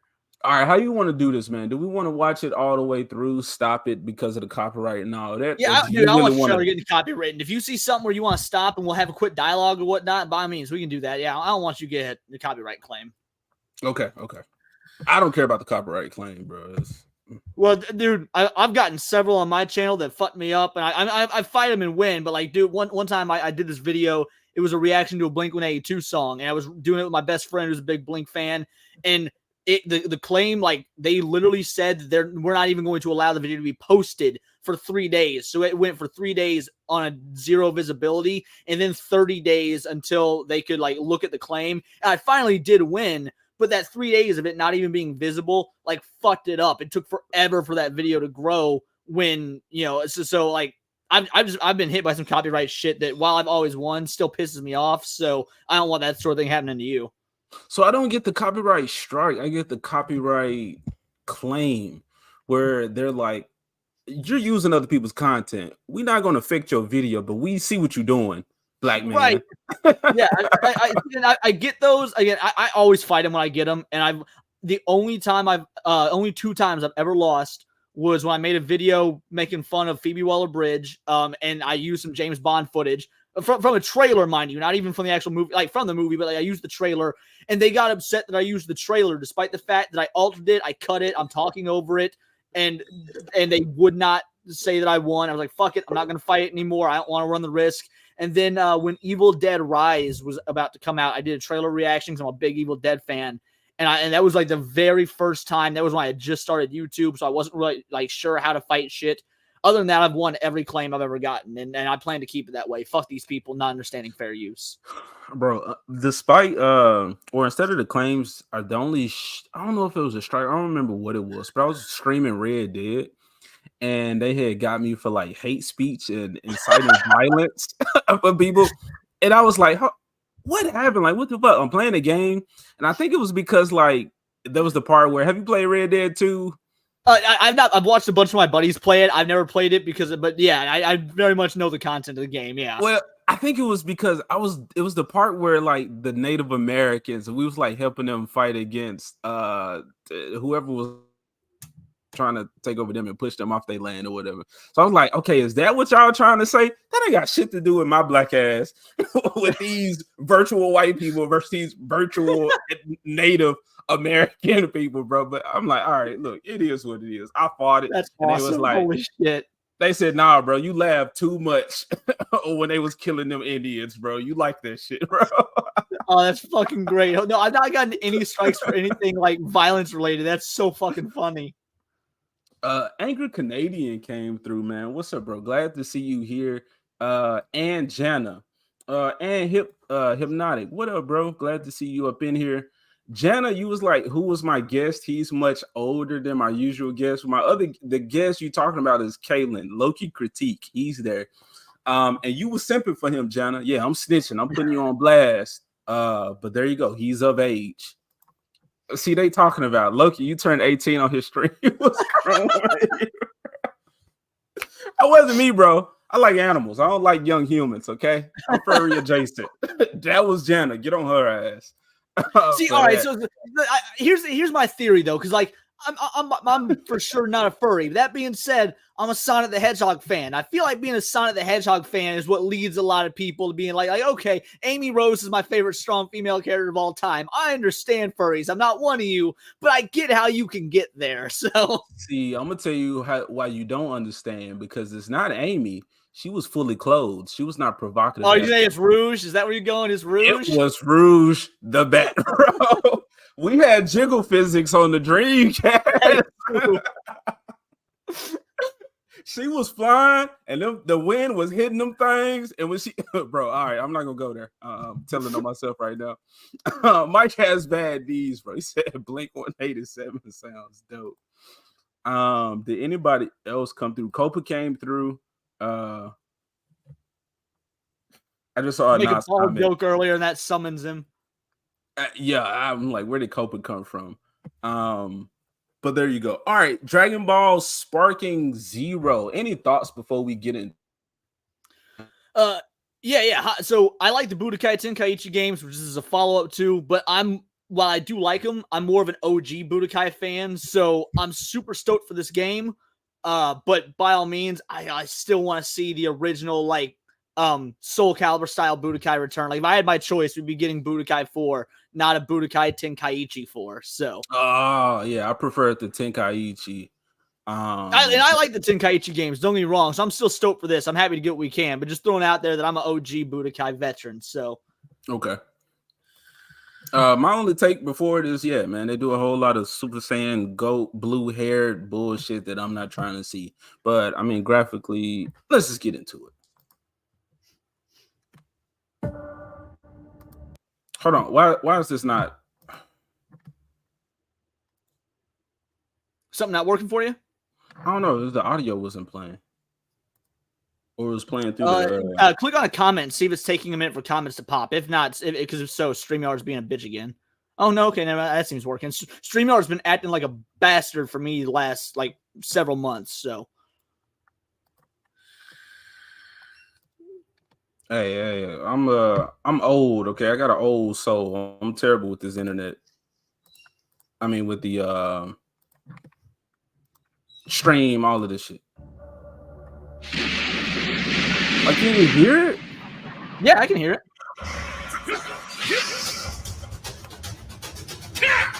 It's playing through my TV.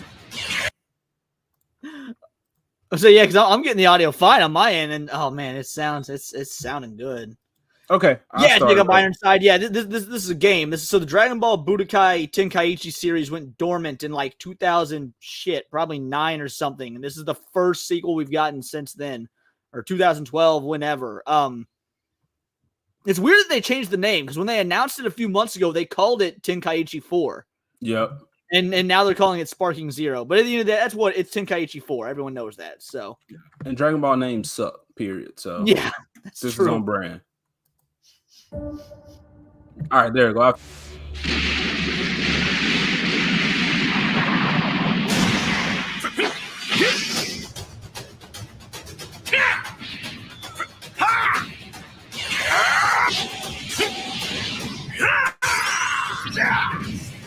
I mean, all of that this right just there, looks like, man. Just that the way Vegeta knocks that, because this seems like it's gameplay. The way Vegeta just knocks that blast away, like, oh, that's gonna be so sick to pull off. But I think this seems like just typical gameplay of it. I think you can knock away the smaller beams, not one as big as this one. I don't know, but I mean, all of this looks like the old Dragon Ball Tenkaichi, just better graphics. Just which, frankly, I mean, that's all I really need though is better. Like, don't fix what ain't broken. Better graphics, some quality of life changes. Yeah. You know, don't fix what ain't broken. I got you.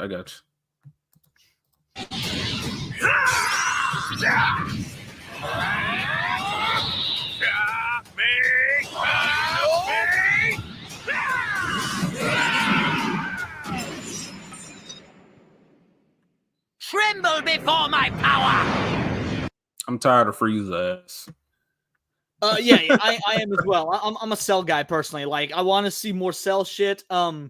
You know, that's so one of the things that's going to take some adjusting. Budokai Tenkaichi 3 was the last Dragon Ball game to use the original cast. After that, certain people got fired, certain people died, certain people got recasted. So ever since every game after Tenkaichi 3, there's been a new cast for certain characters, Frieza included. So it's going to take a bit to adjust to the new cast, but you know. Yeah, I was I loved Cell, but Boo is my favorite villain. I think he was really? Just a cool... That's a hot take. How's that a hot take? I thought people like Boo. Boo. So like a lot of people like Boo. I've never heard anyone say that he's their favorite villain. Like I've never in my life heard that Boo is someone's favorite villain from Dragon Ball. Like that's literally the first I've heard. Like I'm not mad at it. I like Boo as well, but like being favorite, damn, that's just odd. Bro, Boo is my favorite. Seeing those transformations, the different personalities. Now, honestly, they didn't make sense. But I guess by all of his transformations being at some point he had absorbed somebody, and now he's able to like move between them as opposed to him just becoming better and better with every absorption. But I think GT did it for me too, because he went from Boo to Oob. So I'm like, that's using a character differently, or as opposed to what we've seen before was like, okay, you was a villain, I whooped your ass, now you a good guy. It was like, okay, he was a good guy for a reason. But yeah, Kid Boo, just the asshole that he was and the menace to society. Yeah, that was enjoyable. Evil incarnate, and like that's something that I miss about like just stories in general. Nowadays, we always have to have a sympathetic villain. Oh, I can relate to him, dude. I miss villains that are just evil for kicks. Like I remember when I was like, sometimes in real life you do bad shit just because it feels good to be bad. Everyone's been a 6 or 7 year old and like stolen a piece of candy from the store or whatever. Not because you're a bad kid, inherently, just because now and again it feels good to be bad. And I miss that about villains. You just have the villain that's an asshole because fuck it, I'm an asshole, and I want more of that. And destroying sympathetic villains. Yeah, man, destroying people and planets. It was fun. He was a goddamn evil child, right? And like, all right, peace out, Loki. Y'all, it's past his bedtime. He a young one, so he got to go. But yeah, seeing that from him, just like, this is fun. He's just like laughing the whole time. Like I was just watching the fight and with Goku and Boo, and like Goku was like fighting him, and Boo was just like constantly like doing this the whole time. It's like this kid just don't give a fuck. But nah, man, I love Kid Boo. I think aesthetically, man, he just looked different. He just looked like Oh yeah, he looks like when you can make the color pink terrifying, you done something right. You know, like yeah, or like I'm talking about turning people into candy. Like that's crazy. That's sick. And eating them anyway. Yeah, Boo was my favorite villain. And as far as Super goes, I hated to see Frieza come back. I think that was the perfect time to bring Cooler back. Because hey, you guys killed my little brother. He's annoying as fuck, but he's still my little brother, and that is a blemish on our race, on our legacy for how he let that happen. So I'm gonna come in and I'm gonna fix this shit. Okay, I'm gonna put you Saiyans in y'all place. I think Cooler definitely should have been the villain for Super, as opposed to all these goddamn universes with all these characters, more Saiyans that I don't give a fuck about. When you got all these Z warriors here on Earth already that you haven't developed. So that's I think my issue that I'm going to have with this. Now, out of curiosity, have you finished Super, or did you give up on it? Because not everyone gets development, but my boy Krillin gets development. And my God, is it great. I'm a massive Krillin fan, and I love what Super does with Krillin. I finished it, and I don't recall what you're saying about Krillin getting development. All right, real quick, my StreamYard's acting up. I'm gonna have to refresh, then pull me back in, and I'll remind you. 1 sec. Okay.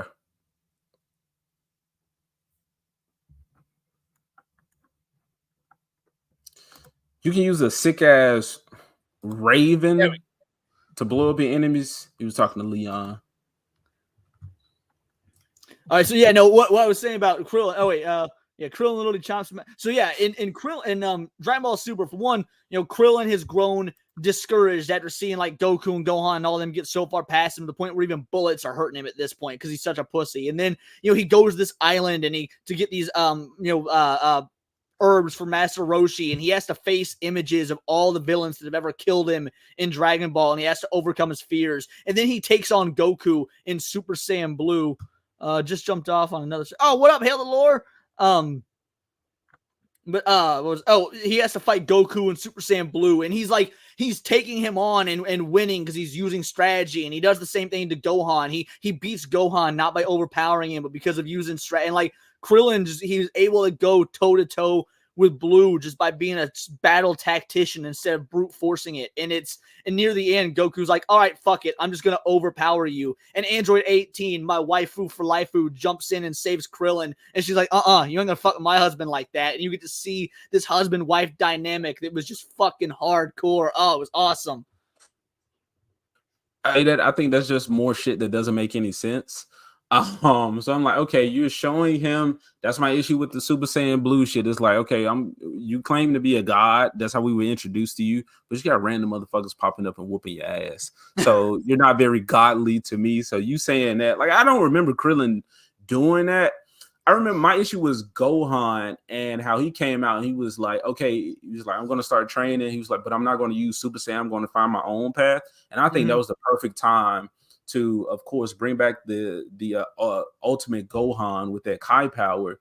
But I think that should have been the manga did that way better than the anime. So in the manga, because that was that was really dumb in the anime. The manga explains it in that since Gohan's a half breed, his evolution could split into one of two ways. He could evolve as a Saiyan or evolve as a human. And he had like such strong will, he brute forced into evolving as a human and leaving his Saiyan side behind him. And then he got this. They basically do bring back Mystic Gohan, and the show butchered that, which sucks because it was really cool. Man, I think just with that logic, I think Gohan should have been more the Ultra Instinct character, especially with this white hair Gohan beast bullshit that they bringing out, bro. Like, just keep that Ultra Instinct and make Goku and Vegeta go Super Saiyan 4. And I think Broly, like legitimizing Broly, because in the movie, what was it, Paragus, he had said Broly figured out how to control that Ozaru form, or he's like using the Ozaru power in his normal form. Yeah, that's what the fuck Super Saiyan 4 is. So I think if anything, if he's not actually going in that form, which I think would have made him OP, he's at least helping Goku and Vegeta to control that Ozaru.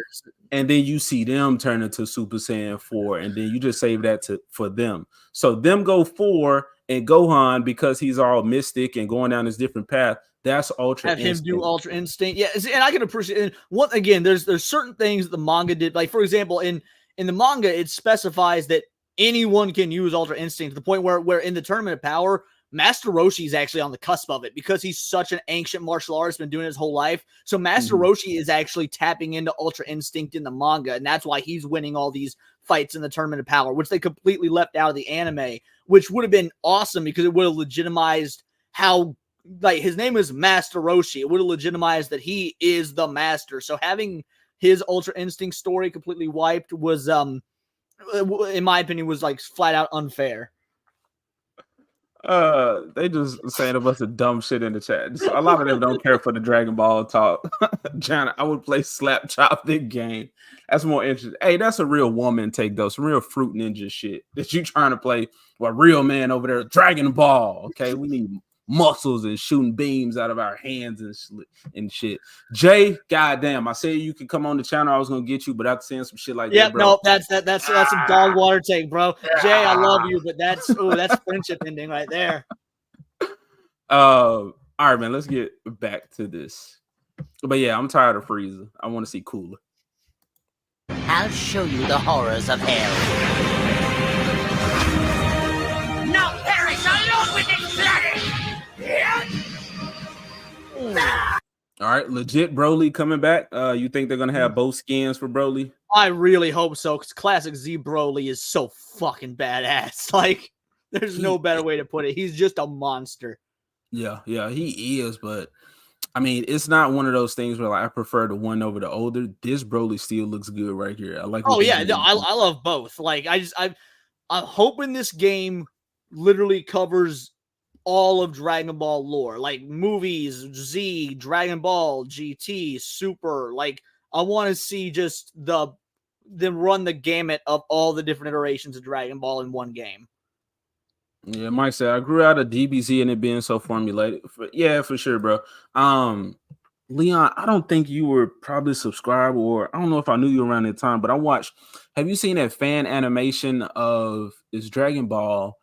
But when Vegeta comes to Earth and then Broly like comes like I think like right behind him or whatever.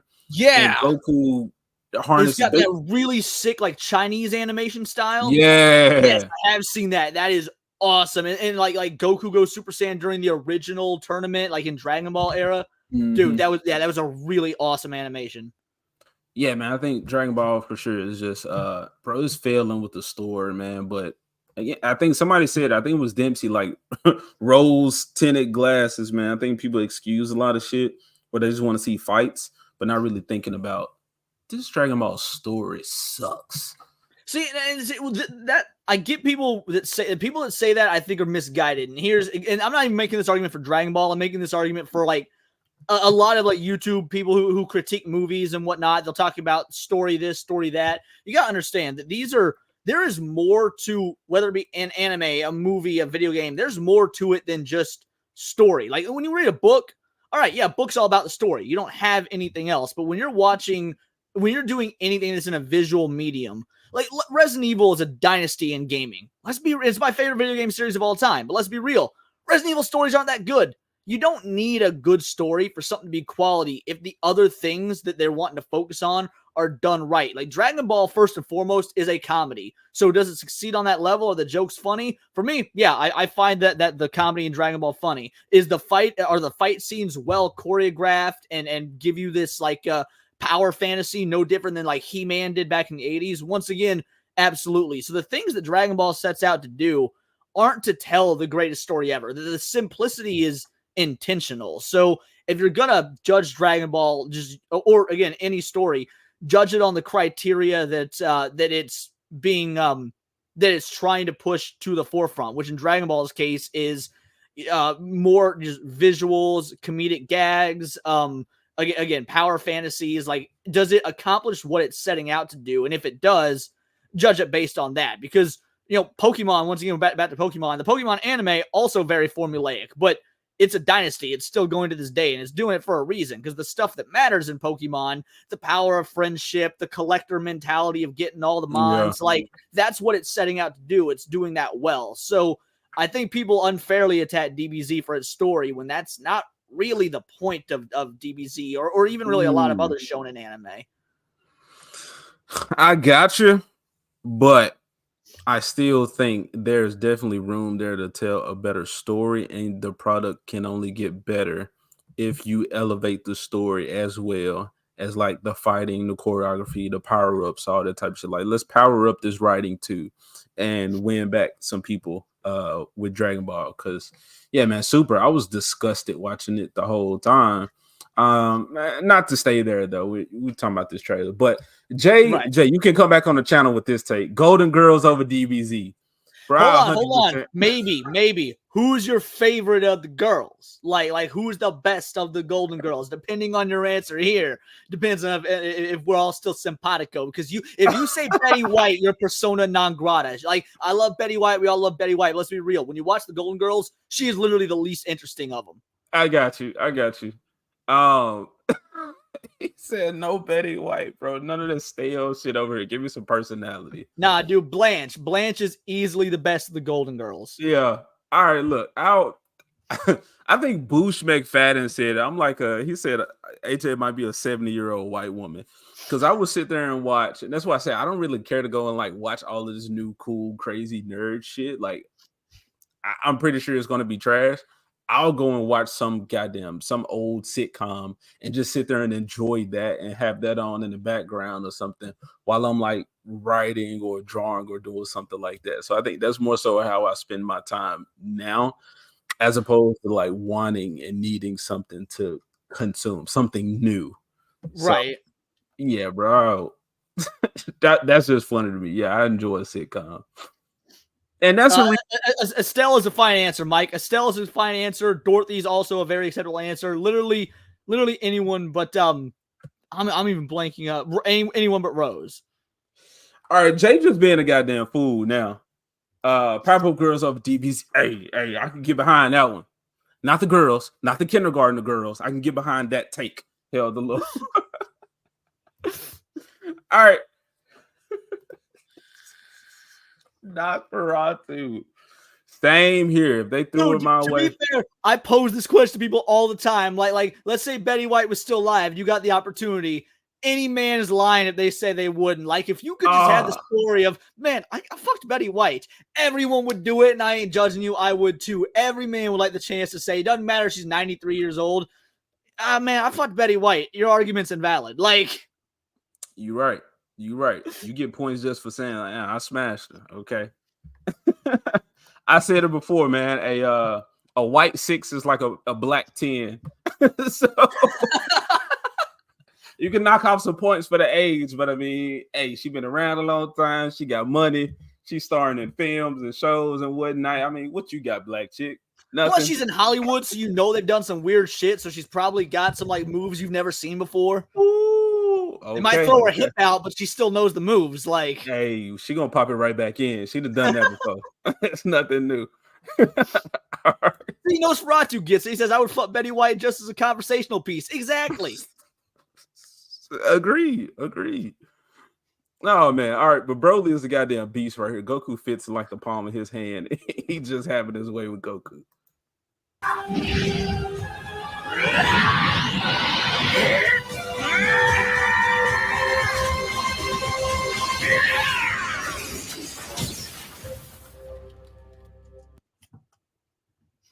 Okay, who we see? All right, Goku. We got Broly, Goku, Super Saiyan Doodoo, Krillin.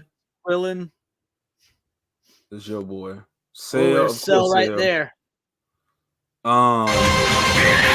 Hey, bro. Oh, another reason. Trunks and Android 17. Man, dude, let me tell you. This is when I feel like I made it as a YouTuber. Like when the moment I was like, I've made it, is when the voice actor for Android 17 followed me on Twitter. I'm like, fuck it, I'm done. I'm here. I'm where I need to be. Like, oh, nice. Let me not talk shit about 17 because I hated him. That is it, though, because I think this is kind of a different conversation, but I would say back then, whatever that means to people, let's say these creators, these people working on these projects, it seemed like they were just like so far away. They were unreachable unless you like went to some event like that they were at. But now, I mean, on Twitter or on social media, like I was arguing with the director of Lightyear, and how I was like, you don't give a shit about Lightyear, bro. Like that movie is a piece of shit, yada yada yada. You appealing to a certain group of people, and then like dude is actually responding back. And the first time that happened, I was like, oh snap. I'm not talking shit to just anybody. I'm talking shit to this guy that just created this dog water ass Disney film. Yeah. Never would have thought that I'd be able to do that, but here we are. All right, you keep on replying. Yeah, I had a moment like that. I've been doing YouTube maybe 2 months, and there's this rapper that I really like, and I still like his music, but like he and I had a big back and forth. His name was Ham Sandwich, and we went back because he was one of those like, oh no, I'm not. How could you dare support Hogwarts Legacy? One of those types. I'm like, he and I had a dialogue about it, and I was the whole time like, man, it doesn't matter that you and I disagree, whatnot. Like, I think that your take is trash. Still fan of your music, but at the end of the day, here's why I disagree. And dude, we went back for hours to the point where he was starting to all caps me, and I was like, damn, I must be really pissing this dude off. Like, yeah. Jay said Rosie O'Donnell over DBZ. Look, man, I get you. I get where you're coming from. I'm not mad at it.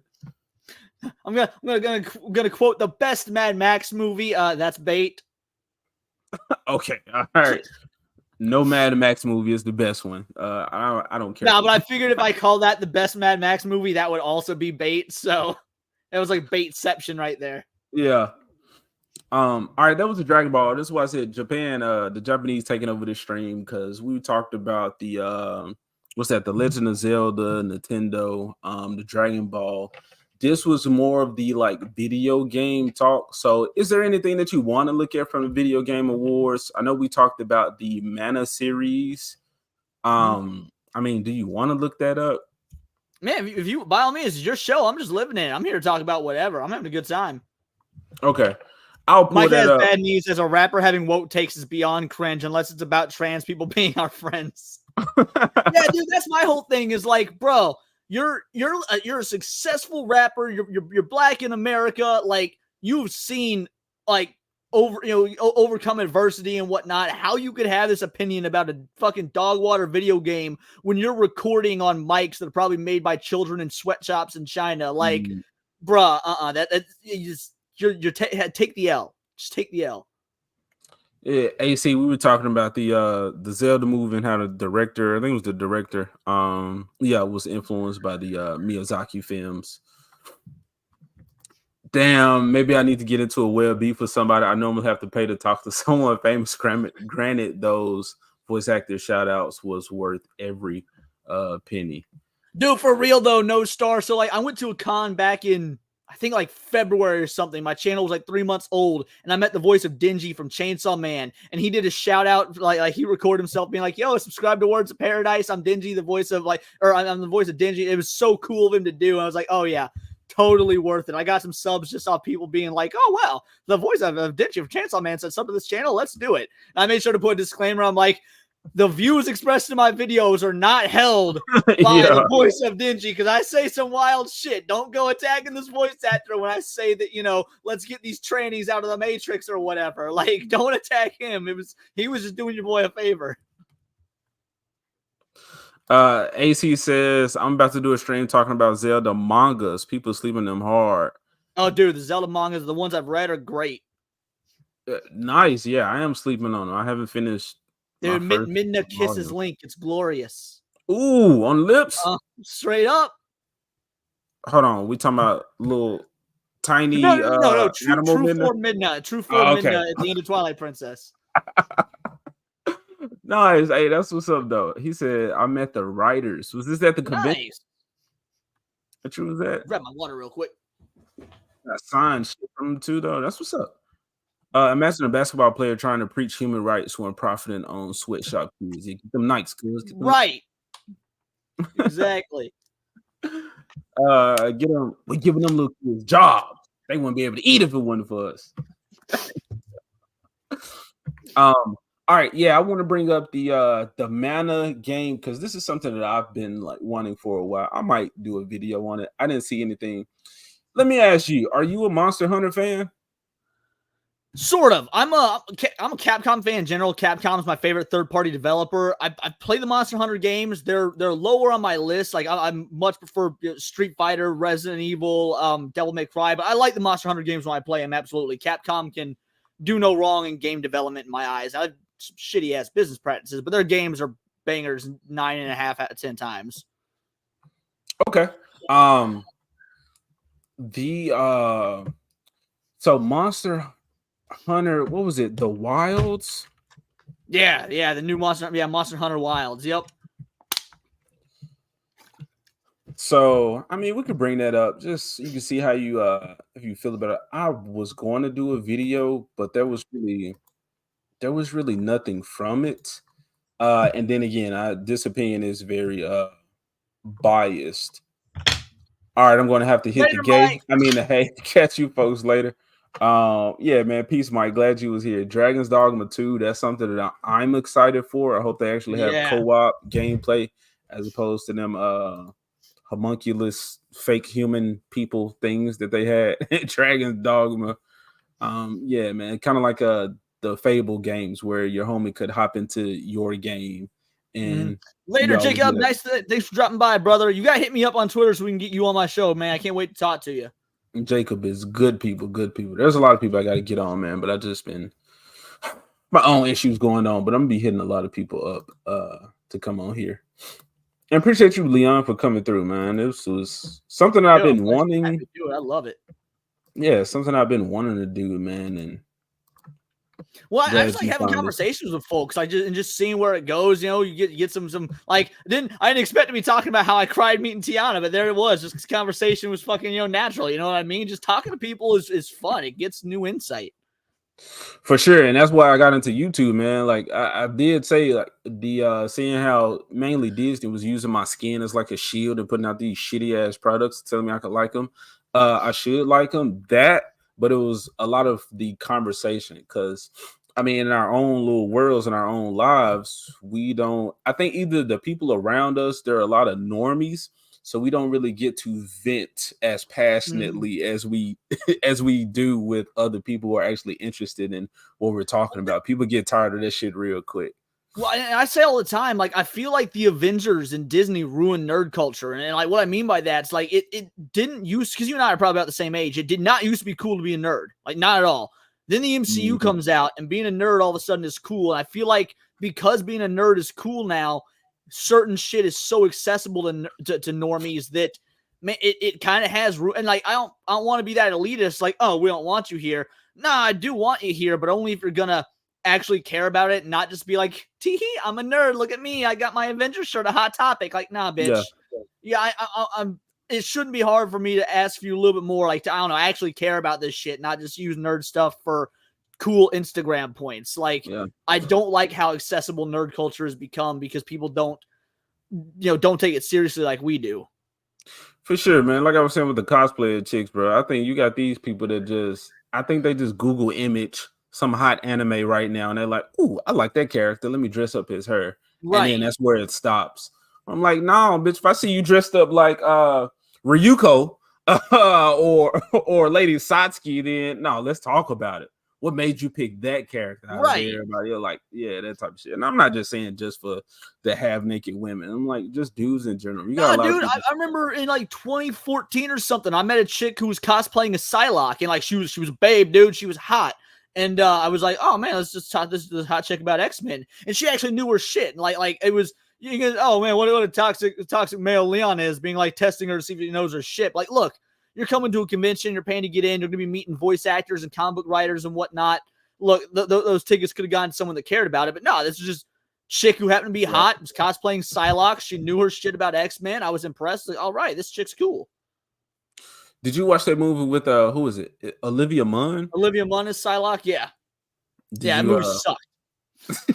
What movie was that? I don't think I watched X-Men Apocalypse. Oh, okay, because that had that trash ass Nightcrawler, and I was not about to see that shit. Yes, that was the one. Yeah, bro. So I can't do this. All right, now the reason I wanted to bring up this one is because I do like my open world games. I like monster taming, and I'm not a big Monster Hunter fan. I owned Monster Hunter World. I didn't play a Monster Hunter really before that. I got into Monster Hunter Stories, and I think if they keep going, they'll give Pokemon some good competition. I You like Monster Rancher as a kid? You seem like you probably did. On the PS1. I love Monster Rancher's dope. PS1 and PS2. Monster Rancher 4 was the best one. I never played any on the PS2. I just played the first two on PS1. I didn't even know they made them for PS2. I'm gonna have to do some research. Monster Rancher 4, play that, and that was cool. I said this before. I don't think gaming does enough of this, but on Monster Rancher 4, so there's a monster called Garou. He's like this little lion little dude. He's a badass. And if you had Dragon Ball, one of the Budokai games, if you had save data, then he gets a different like skin, a different form. Oh, I love it when games do shit like that. Yeah, I love that. So he had a Son Goku skin, little form, Monkey King. So that was cool. But yeah, Monster Rancher 4, bro, play that. Visually, that game is amazing. But anyway, Monster Hunter Stories. I think if that game keeps going, it can actually give Pokemon some real competition. But yes, I did say that before I played Arceus. Have you played Legends Arceus? So I got some mixed. So I fucking hate Legends Arceus. However, I don't. Have you ever like had something bad happen to you and it tainted your opinion of something to where like you go back to that thing and it physically makes you feel bad? So I managed to avoid COVID the entire time COVID was a thing until Arceus. I got COVID right before Arceus came out, and it was the sickest I'd ever felt, or at least one of the sickest I'd ever felt. And so while I was playing Arceus, I had a fever, I was sweating, I was always cold, I was in just pain, and so I was hating the experience. I went to try and play Arceus again several months later, and literally like the symptoms of COVID came back while I was playing it because it just left that much of an impression on me. Like I physically was feeling ill playing Arceus again. And I was feeling like I had COVID. Like I was literally getting headaches and sweats, and it left that much of an effect on me. So I can't play Arceus. Like I don't know if maybe that would happen again now, but man, it was my both attempts to play Arceus physically made me sick. So I don't like it. That's crazy. I can't say for sure that I've experienced anything like that. I'm loving Arceus. I have issues with Pokemon though, because Arceus came out before Scarlet and Violet, and from what I've seen from that game, it's fucking terrible. Oh, one of the worst day ones I've purchased in a long time. I own now. Me and my wife were still together at the time. She got Scarlet and I got Violet, and it was just so unfun. It was just so unfun. Leon, you are a big female dog, according to Angry Canadian. Dude, no, when Neo Star said, bro, please play Monster Rancher 4. I love the Monster Rancher games. I tried to because 1 and 2 came on Steam, and I tried to play those, and it's just not the same. Especially if you can't like put the disc in, get you a monster, and do all of that. Yeah, like, I mean that was the appeal, man. Was using your CD collection. I remember the first CD I used was Baha Man Who Let the Dogs Out. Yeah, I don't remember what monster it yielded, but I know that's the CD I used. I had so many CDs. I'm going into my parents' room, like getting their CDs, DVDs. But my dad was a nerd too, so he understood. He was like, "Oh, okay, you getting those discs, you getting those monsters." That's what's up. I watched them do it first. But yeah, that was the appeal of it, and it's just not the same. And I hate to say that because now it makes me feel like, well, shit. If that's all it was, if that's what's making me play the game, was that all it was? To it, not it, man. Monster Rancher 4 was it. Like you actually watch your monsters train, so you set them up on their little schedules. You play the early ones, so you know. But once you put them on their schedule, then it's like, all right, everybody doing it. They hitting the gym, and then you running around the ranch that you've built. 3D. I don't know why Pokemon can't get this together, but it's 3D, right? And you're feeding them, you're giving them treats, you're giving them toys, you're interacting with them, and then you go like, hey, y'all want to go to a dungeon, y'all want to go wreck some shit out here in nature. So you get to do all of that. Monster Rancher needs to come back. Apparently there is a Monster Rancher Kaiju version. It's actually not. I've watched my buddy play it. It's actually super cool. Won't even lie. I enjoy it. Okay, I got the I think it's a demo or it's on my wish list or something, but I'm hesitant. But anyway, I'll check that out. I want to look at this because this is I played Monster Hunter World. It was super fucking repetitive to me. I got Monster Hunter Rise. I enjoy it, but I think it's too what I want to say, the gimmick of riding the Palamute and the little cat. I'm like, all right, this shit was cool at first, but now it's annoying. But this, it looks like you're actually taming the monsters. And the reason I'm kind of like battling with this and the Visions of Mana trailer is because the Legend of Mana, we talked about this before the stream. I liked when in JRPGs they had other things going on that made you more invested in the game or increased the longevity of the game. So it's one thing to go and fight a boss in the area. It's another thing that once you go back in that boss area and there's monster eggs that you can get, go back home to your ranch, raise them, take them out into your party, training them, they're helping you fight. As well as the like farming and all of that type of shit. Like I think when RPGs do that, especially JRPGs, it increases the length of their game and it makes me want to get lost more in their world. It makes me want to do good JRPG should have side quests that you want to do, not just because all right, it'll help me grind experience so I can play the main game. You should like get just as lost in the side quests as the main story. Like you know, the best example of this I can use in my opinion is Persona 5. Like I got so enthralled with all the confidants and their stories to the point where I'm like, oh right, there's world-ending shit going on, but I really want to help this doctor save this little girl that's got cancer or whatever. Like, because if the whole world dies, at least I can help her right live, you know, in a little bit. All right, let me hear it. I never played a Persona game, but my homie did tell me I need to play that. Final Fantasy 7, yep, Chocobo breeding, racing. And I think that's one of the appeals of Final Fantasy 10 too for me was the Chocobos. I love Chocobos. Well, and we talked about it a little bit on my show yesterday, the Chow Gardens and Sonic Adventure. Like, I love replaying the levels to get the animals and get the rings to buy shops in the store. It gave legit replay value to these Sonic levels. Especially when, depending on how you raise it, it evolves into something different. Like when 2 introduced like the heaven and hell for the Chow. Yeah. Bro, I was like, hey, I need a black Chow, okay? Beat the fuck out of that thing. Abuse him. Like, make him turn evil. They didn't have to, like, they literally out Pokemon as a side game in a Sonic game. Like, they didn't need to go that hard on the Chow Gardens, but they're basically, I remember people on the internet were claiming for just Chow Garden games. Like, hey, can you give us a game that's just the Chow Garden? I'm like, yeah, I'd play it. I'd absolutely play the fuck out of that. Yeah, and then the main game. So once you play your quest with whatever Sonic hero, whatever Sonic character, then afterwards, then if you got the Chow Garden like key or whatever, then you go to Chow Garden. So all of those little animals that you picked up, all of those little crystals that you picked up, you can actually do something with them. So yeah, it makes you want to more so grind in the stage because you know that it's going to be worth it when it's over. Let me hurry up and get through this, bro, because apparently we don't really derailing. That's right. Yeah.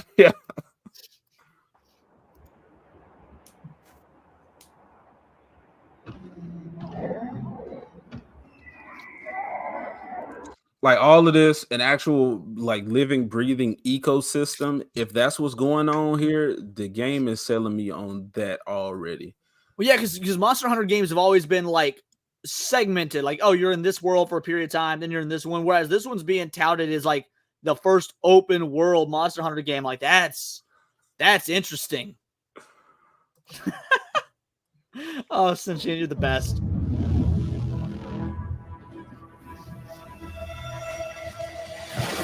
Oh, this too, like mounts.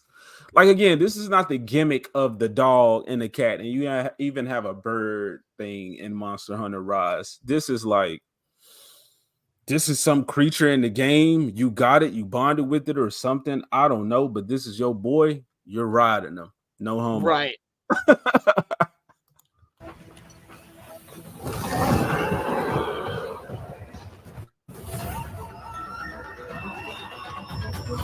Like all of that, it's too much going on, but in a good way.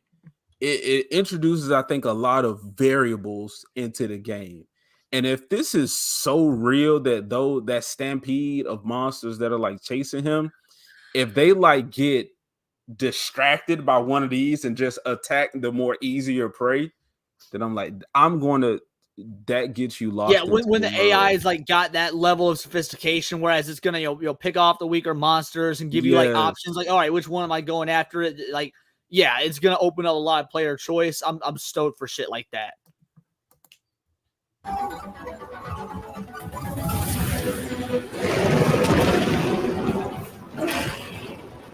Wow, which as we see, they are fucking these things up. Did you see that? Yeah, I mean, dude, it's like Tremors. It's this is so. This is mind blowing to me. Like again, as someone who loves Capcom, but Monster Hunter was pretty low on my list. Like this is to me the best looking that Monster Hunter has ever been. Not best looking visually, like most interesting. Yeah.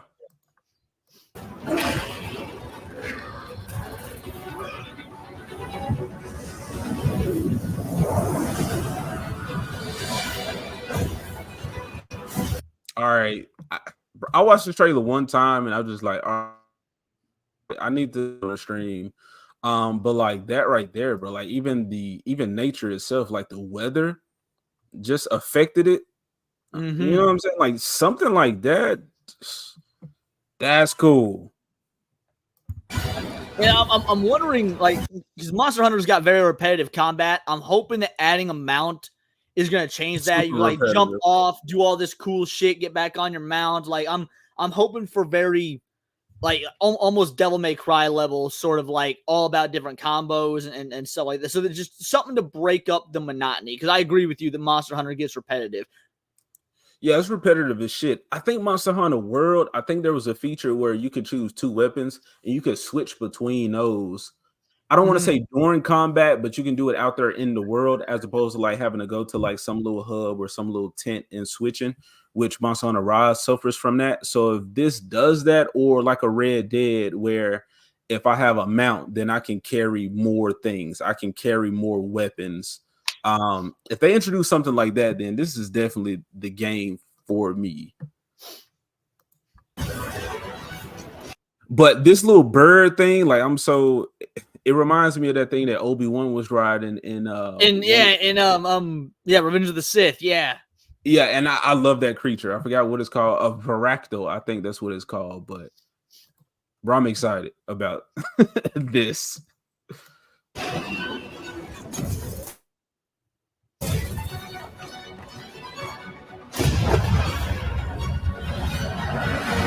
All right, bro. Okay. So the Scarlet Violet thing, you got that weird ass legendary sandwich eating Pokemon with the big wheel in his neck. But the appeal is it can fly, swim, climb, run. It replaces the HMs basically. Yes. So this is why I said Monster Hunter Stories I think it can compete with Pokemon. But this creature, this mount system, or whatever it is giving me that same vibe. Yeah, like I can see. I didn't make that connection until you said it, but now it was like, oh yeah, dude, absolutely. It's a very similar vibe, but far more interesting. Like, yes.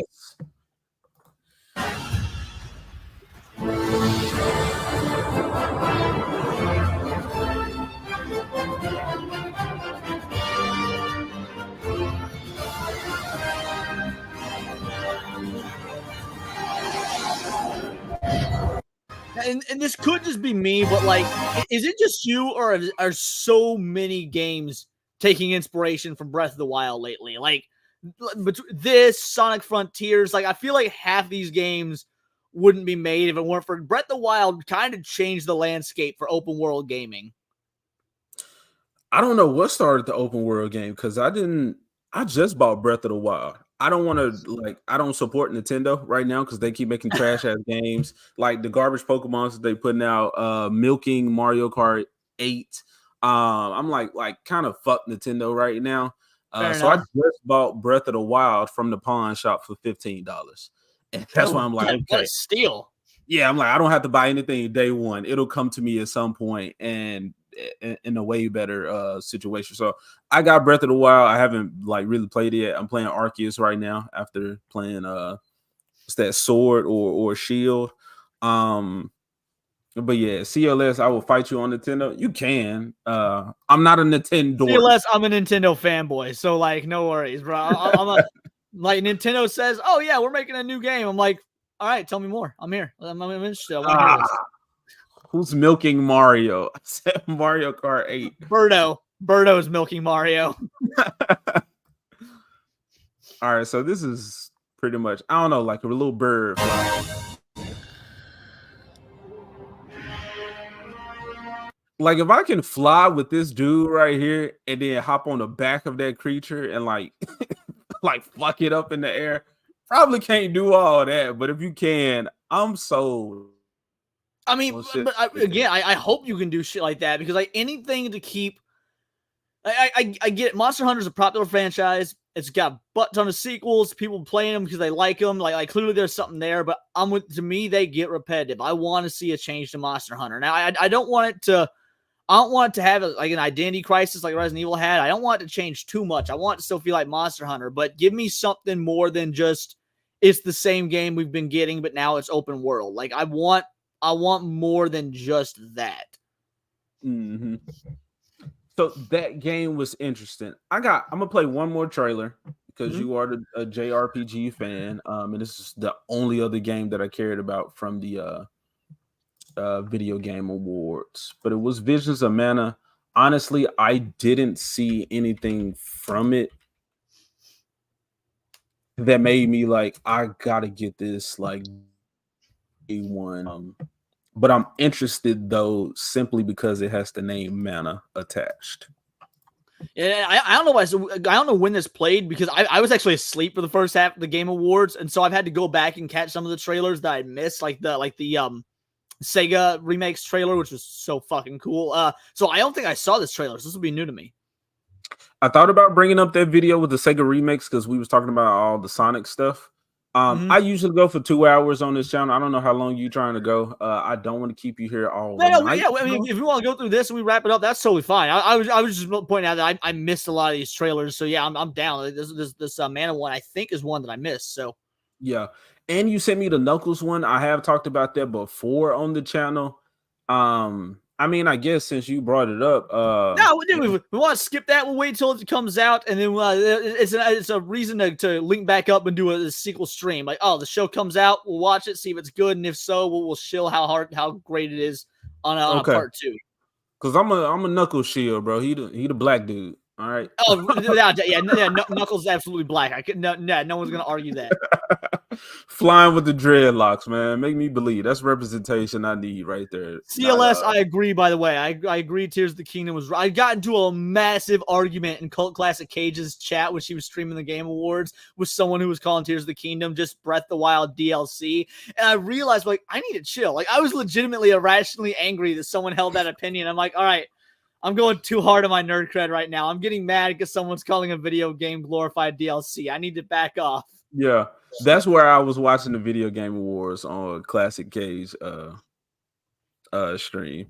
Yeah, I had the regular awards going up on one screen and hers on another because I'm like, I want because the quality of her stream, she was great, but the quality of the actual Game Awards weren't. I was like, I want to see all these trailers in like full high def, but I don't give a fuck what they're saying. I want to hear what Cass has to say. So, all right, Visions of Mana. PlayStation.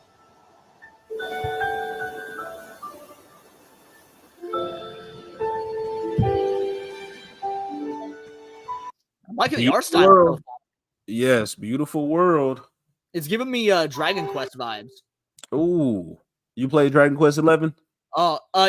Wait. What system did 11 come out on? I played 6, 8, 12. I don't know if I played 11. Okay, what's Dragon Quest 12? I believe. Hold on, give me one moment here. I think was that the one that came out for the Switch? Dragon Quest. No, I think 11 came out. Yeah. For the Okay. Switch, Yeah. but 12 is Flames of Fate. Yeah. Dragon Quest 12 was the one that came out on PS4. Sorry, Dragon Quest 12 came out on PS4. Okay, I know. The one that has the main character that looks like Trunks with fucking brown hair. Okay, I have to see that because the artist Akira Toriyama, so everybody looks Yeah. like fucking Trunks or That's Goku true, or that's true. Gohan or some one of them. But now Dragon Quest Monsters Joker, what is it? Dragon Quest Prince, some shit, I don't know. That just came out. I'm interested, but I need my Monster Tamers 3D at this point. That's just going back to the old Digimon style on the DS, not the 3DS, but the DS. Why not, bro? I need some elevated gameplay. Oh, we got Note Star in the chat giving us the OG Unknown from ME Knuckles theme. I like it from Sonic Adventure. Hell yeah, I love that song. I want to do a cover of that song actually. I can play that riff on guitar. That doom doom boom doom wah, wah, no. I can do that. It's great. Oh, nice. You can play a guitar. Yeah. Talent. Now say he want a CD Projekt Red Leisure Suit Larry game. I want some Conker's Bad Fur Days, some Fur Fighters. I want to go back to that. Put some respect on furries, bro. Animals out here. Oh, there was some game that was announced. I don't remember the name of it, but it was because I remember Cage was saying something like that. Oh, it's furries, some. But then they was like actually kicking ass, and there was like blood and like. Yeah, I don't remember that. I remember that trailer as well. I remember Cass talking about that, but I don't remember the name of the game either. Yeah. So damn. Either way, yeah, that looked fun. I thought it looked cool. R.I.P. Yeah, Gex. Rip Gex. I agree. Yeah, Rip Gex. Gex, that was back in the day. Him, I think Earthworm Jim, which I didn't care for Earthworm Jim. I didn't play Earthworm Jim until I was like 22, 23 years old. Yeah. Fucking hard. Yeah, just that era of games.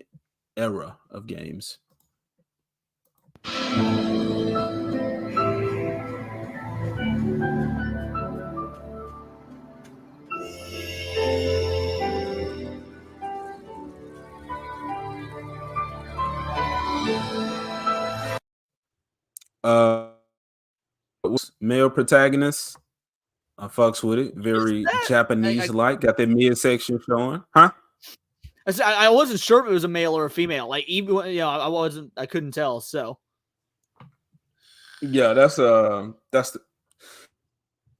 it's different. You can choose a male or female. Trials of Mana, you have a cast of characters that you get to choose from and play their different like stories. I think you should play that one. Catch it on sale.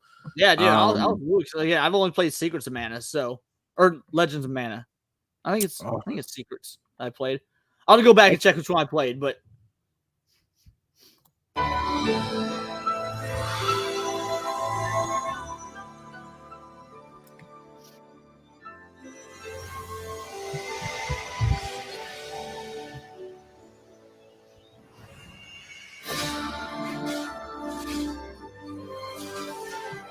this looks like some more solid combat. That was my issue with the Mana games. They were limited as fuck, almost childish in the combat.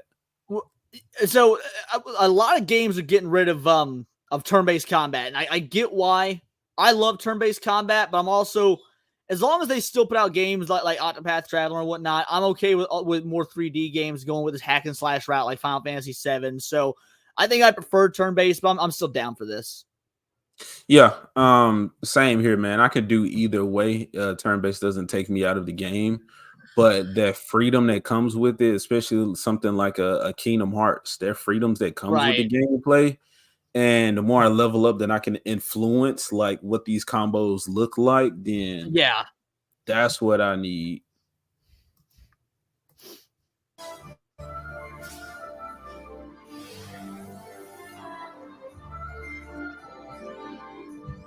Yeah, I got to get back to my Spyro. Bro, Spyro is aged like a fine wine. I still play the PS1 Spyro games. They're my favorite, my arguably favorite trilogy on the PS1, except Resident Evil and Tony Hawk. You don't play the Reignited trilogy? No, I play that too. So earlier, I don't remember if it was before we were streaming or after the stream started. You said you bought a certain game on like several different platforms. That was me. I bought Reignited trilogy on Switch, PS4, and PC. Yeah, man, I got it on PS4, but I think the Switch, just being able to play some shit handheld, it kind of it differs the experience enough to where Yeah. I think When I went to Florida, Florida for my honeymoon. The whole plane ride, Reignited trilogy. It was great. yeah, bro. Yeah, And I like recently bought it on Steam just so I can mod it and play all these like modded versions of Spyro shit. nice. I know nothing about modding. I'm terrible with technology, but what does that look like? What is a I modded watch Spyro? YouTube tutorials. I'm just like, all right, let's do this. And like the mods of like you know the fairy Zoe from the Spyro games. I modded to turn her into Tinkerbell. Okay. Which was super cool. I made Spyro pure white but covered in blood. Like it's mostly just a lot of like visual mods that change things, like make some levels nighttime or snowy. Like it's super. It's a lot of fun. But I just Google or just YouTube how to do it, and I just follow that because I wouldn't know how to do it otherwise. Nas talks so much shit like he the most high tea individual. You can't tell him nothing. He slay all the pussy, undead and otherwise. And this dude talking about I sleep to Spyro music. I got dragons and fairies prancing in my head. Dude, but to be fair though, like the Spyro Oh. music, do you know who wrote it? Are you familiar with the band The Police? You know, like No. Sting and then dude, it's one of the most famous bands of the 80s. Their drummer is the one that did all the music for Spyro. That wasn't me, bro. That's the guest. That's the guest. They be bringing all that oppression over here to the channel. And I invited you over here, and you come with that Praise type of Hitler energy. on a couple of streams, and all of a sudden you're a white supremacist. Like, Hey, what did Kanye say? He did a lot of good stuff, bro. No, man, I bought this though because I was just the art was so That fucking art book? beautiful. Yeah, oh, that is sick. the art was so beautiful, man. I had to get the art book. But yes, I think this is what for modern audiences should mean. None of that bullshit that they like. We got to be more aware of who we're offending and then marginalized group, like giving them voices and all that shit. No, good graphics, better technology. When you remake a video game, and maybe I'm in the minority because I'm fucking sick and tired of remakes. Because in my opinion, they keep changing the game. Now, when you do a remake, you do the exact same game. You make the graphics modern. Maybe you add some quality of life shit. That's it. Like Spyro Reignited Trilogy plays identically to the original PS1 games, but it's prettier. The music's remastered. They've redubbed the voices, and that's it. And it still gives you the option to use the original music, which is the way I play anyway. Keep everything. The Resident Evil 4 remake is a literal worst version of Resident Evil 4 when you had a surefire hit on your hands if all you did was improve the graphics and maybe re-record the dialogue to meet modern audio standards, not change the dialogue like they did in the game. I'm so fucking sick of remakes changing shit. Give us the same game with better graphics or don't fucking touch it. I understand what Dempsey and CLS was talking about. I'm a bitch when it comes to Resident Evil. I do not play them. I watch the animated, the little CGI movies. I enjoy those, but bro, I'm sitting up there. Movies. I'm scared to death playing Resident Evil 2, bro. Like I'm still like I own it and I just can't. I just can't do it, dude. Resident Evil is my favorite video game series. Of like Sonic Adventure is my favorite game, but Sonic's my second favorite series. Resident Evil is my all-time favorite video game series. I will. But that said, I will criticize the hell out of them. They've made some shit games, and like I'm not blinded by my love for this franchise. Because yeah, I agree with Nosferatu. He says Resident Evil 4 Remake took all the soul out of what made the OG fun. He is 100% correct. It's not a bad game, but my God, is it a bad remake? Yeah, I bro, do have an umbrella tat. You're entirely correct. Leon got the umbrella tat. I do. Nah, bro, I couldn't The do whole arm will Resident. eventually be video game references. Like the plan is to do like a zombified Sonic up here, and then the further down my arm, the less zombified the video game characters get. But it's so hard to justify money on tattoos. So Yeah. Nah, man, Resident Evil, it looks cool. I enjoy that world. It's one of those like franchises where it's like I enjoy it from a distance. Like I want you to succeed, but I don't have to like play and just be like fighting nerd wars on the internet about this shit. See, that's how I am with Star Trek, man. Like I don't know dick about Star Trek, but after seeing Star Trek fans go through what us Star Wars fans have gone through, I'm like, look, I used to grow up making so much fucking fun of Star Trek because the nerd wars were fun. But like seeing it being destroyed for cultural shit, I'm like, man, I want the Star Trek nerds to be happy. I want their shit to succeed because I know how it feels for that shit to be taken from you. I've turned into a Trek sympathizer. Yeah, Resident Evil, I think the gameplay is just so clunky to me, but I think it comes from me playing shit like Left 4 Dead or something. I can't think of what was the other one? Was it Dead Rise and the other Capcom? Yeah, games that like aren't actually horror games but have some horror elements, as opposed to games like Resident Evil and Silent Hill. They're very slow and clunky because of the horror element. Yeah, I like man. horror games. Bro, I'm going through Resident Evil and I'm like, what? Why am I running out of ammo? Why is it so hard to find fucking ammo? Like, I actually have to shoot this dude precisely in the head for him to not get back up again. This is too much, bro. I'm stressed the fuck out. I'm scared to like turn the corner in Resident Evil because I just know that's the job doing its that's the game doing its job right. Exactly. It's like, okay, I've got to manage my resources. I don't know if I should turn this corner. I love that shit. I love being horror movies have never really scared me, because like I know it's fake, but like in a horror game, you're in control. So like if you fuck up, that's what you would have done in real life, because you're in control. You're making your own decisions, and that's why horror games actually scare me. Because I'm like, damn, I would have died here if this were real, because I made a bad choice in the game. It's like I would have in real life.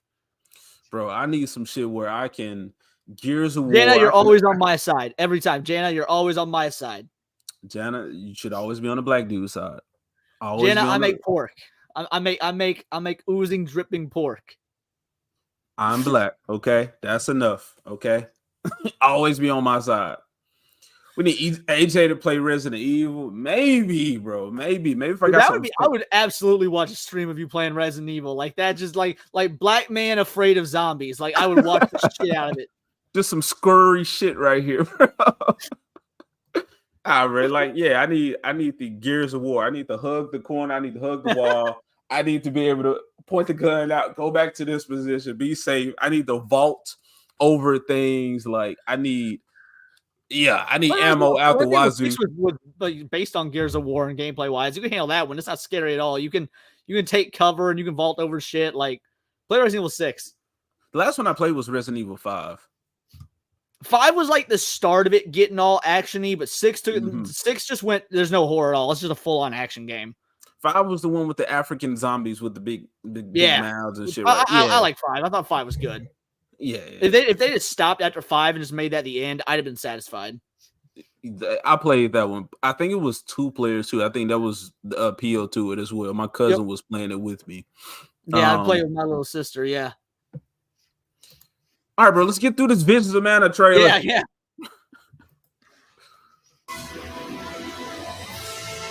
Oh, what's that? A double jump? What did he jump up? That's like some Kingdom Hearts shit right there. Yeah, considering most JRPGs don't let you jump at all. Yeah, that was hot.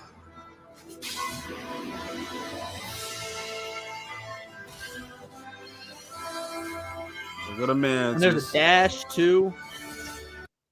Yeah, okay. So mechanically, this is already better than all the previous Mana games. Yeah, this is looking gorgeous. I agree. Is this an exclusive? Because it gave the PlayStation symbol. Is this a PlayStation exclusive, or is it going to release on? Do you know? I don't know. The recent Mana games have been on PlayStation, I think Xbox and Switch. Switch came later, I think, with some of them, but yeah, because I'd get it on Switch or PC, or the Switch successor is supposedly coming out next year. So I mean, I'll get it on that if it comes out on that. I love playing games on consoles. Like I understand PC, and for streaming I'll do PC, but I do love playing on a console. There's just something that's nostalgic about it.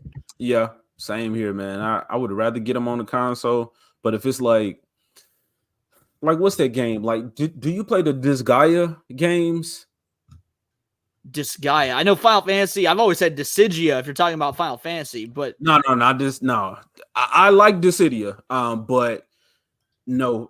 So Disgaea is a strategy RPG, a Japanese. Oh strategy no, I'm not familiar with this one. Then it's cool. I think you should, if you're interested in strategy games. It's that, And that was going to be one of the reasons I got a Switch, was because it was advertised as a Switch exclusive.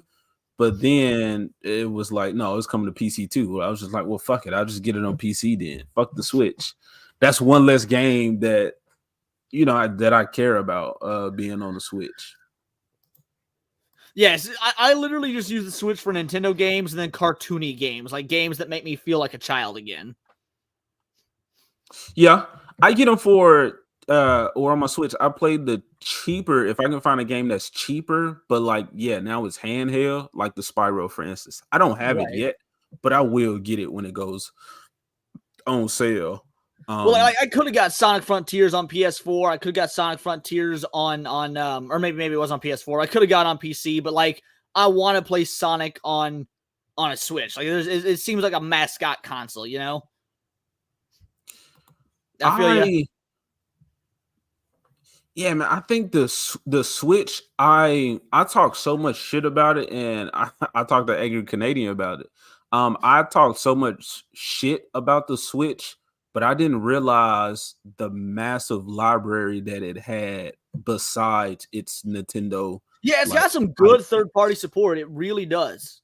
Yeah, so then I was like, okay, there's a bunch of shit on here besides Mario, Zelda, Pokemon. Like besides those, I still don't think there's a Donkey Kong game besides Tropical Freeze.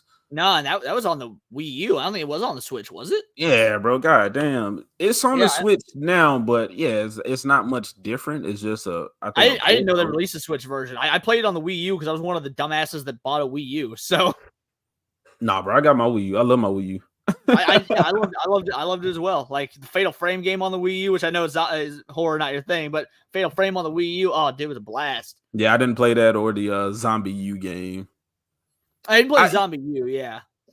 Yeah, I talk mad shit about it. I talk mad shit about those Nintendo IPs, but there was a lot more stuff on it. Like I was tempted to get Xenoverse 2 on the Switch. For some reason, I don't know, bro, but I bought Fighters on the Switch. Like I bought it on the PS4 and I bought it again on the Switch because everyone was like, "Don't do it." Dragon Ball Fighters, the frames are gonna be worse. Online play is gonna be worse, bro. I've got a Dragon Ball Fighters tournaments. I played the game competitively. Like I spent hours in the training room, combo master. Game felt great on the Switch. All you elitists didn't know what you were talking about. Fighters felt great on the Switch. Oh shit, Jenna! I worked as the gaming manager at Best Buy when the Wii and Wii U came out. Well, nice. No. Yeah, I was saying. Well, that's not really saying that she just like enjoys any game. She was just the manager at the time, but that's what's up that you were aware of what was happening. Back you up on what, CLS? I'll if you're right, I'll happily back you up. Like I know what to back you up on. And Jenna, I also used to work at Best Buy. I told a customer to take a toaster bath. Oh shit! I don't work at Best Buy anymore. I'm about to say, did they snitch? No, I ended up quitting like several months later. They never switched. At least to my knowledge, they never snitched. No, but no, it was around Christmas time. I worked in the IT side of things, and the customer called in, and he was like, "Yo, do you have any discounts?" And I was like, "Well, discounts on what?" He's like, "Discounts that make things cheaper," and I'm like, yeah, but what sort of thing are you looking for? It's Christmas. We've got discounts. What are you trying to buy? He's like, just things that are low price. And I was like, all right, well, I recommend you buy a toaster and take a bath with it. Oh, yeah. He was looking for a response or something. The Tears of the Kingdom durability mechanics. Oh, dude, yeah, I love the durability thing. I love the durability thing because it forces you to think outside the box. Like I prefer traditional Zelda CLS. I do. I prefer Ocarina, prefer Twilight Princess, but I do like the durability stuff because it changes the way you play the game. I love games where you collect shit. You collect the Korok seeds. You can expand your inventory so you can have multiple weapons. Yes, I'm A-okay with the durability. So this is, and what game is this? Because if this is the thing, then that is going to upset me. But I like what AC said about the. Go on. I was just going to answer your question. Breath of the Wild and Tears of the Kingdom is the game it's in. So the Master Sword can break. The Master Sword can't break. No, it will. After you use it so much, it'll run out of energy, and it takes a few 5 minutes or something to restore, and then you can pull it out again. But every other weapon can break. Okay. I understand it breaking in the story and Zelda fixes it, but in the gameplay, the weapon should have been unbreakable. And like from a story Oh. perspective, I understand what you're talking about, Angry. I do. From a story perspective, I get it. I have that same gripe, but it would be game breaking if your whole combat system is based around breakable weapons, and then you can get a weapon that's unbreakable very early because you can get the Master Sword very early. That would break the game. All right, bro. Y'all talking about the game. Y'all spoiling all of it for me. There's nothing really to spoil, though. But I haven't played Breath of the Wild yet, and I don't care. It says she had someone attempt suicide in her store. Damn, it's too bad that they didn't follow through with it. Hold on. That's kind of smart, though. If he didn't do it, but he was like, well, no, give I'm me assuming the the individual PS5. was a failure. I'm assuming they were just like they're a failure. Like, oh man, they fucked up. There's such a fuck up in life they couldn't even commit suicide, right? I'm like, if you don't bring out that Smash Bros. Wii U right now, I'm doing something. I'll be like, hey, get this man the game, get him the game. And then Craig in the back, like, no, bro, the last one. I said, it's mine, bro. I got my name on it. Craig. Since he says he was trying to get Jana's attention. Well, who wouldn't? Like,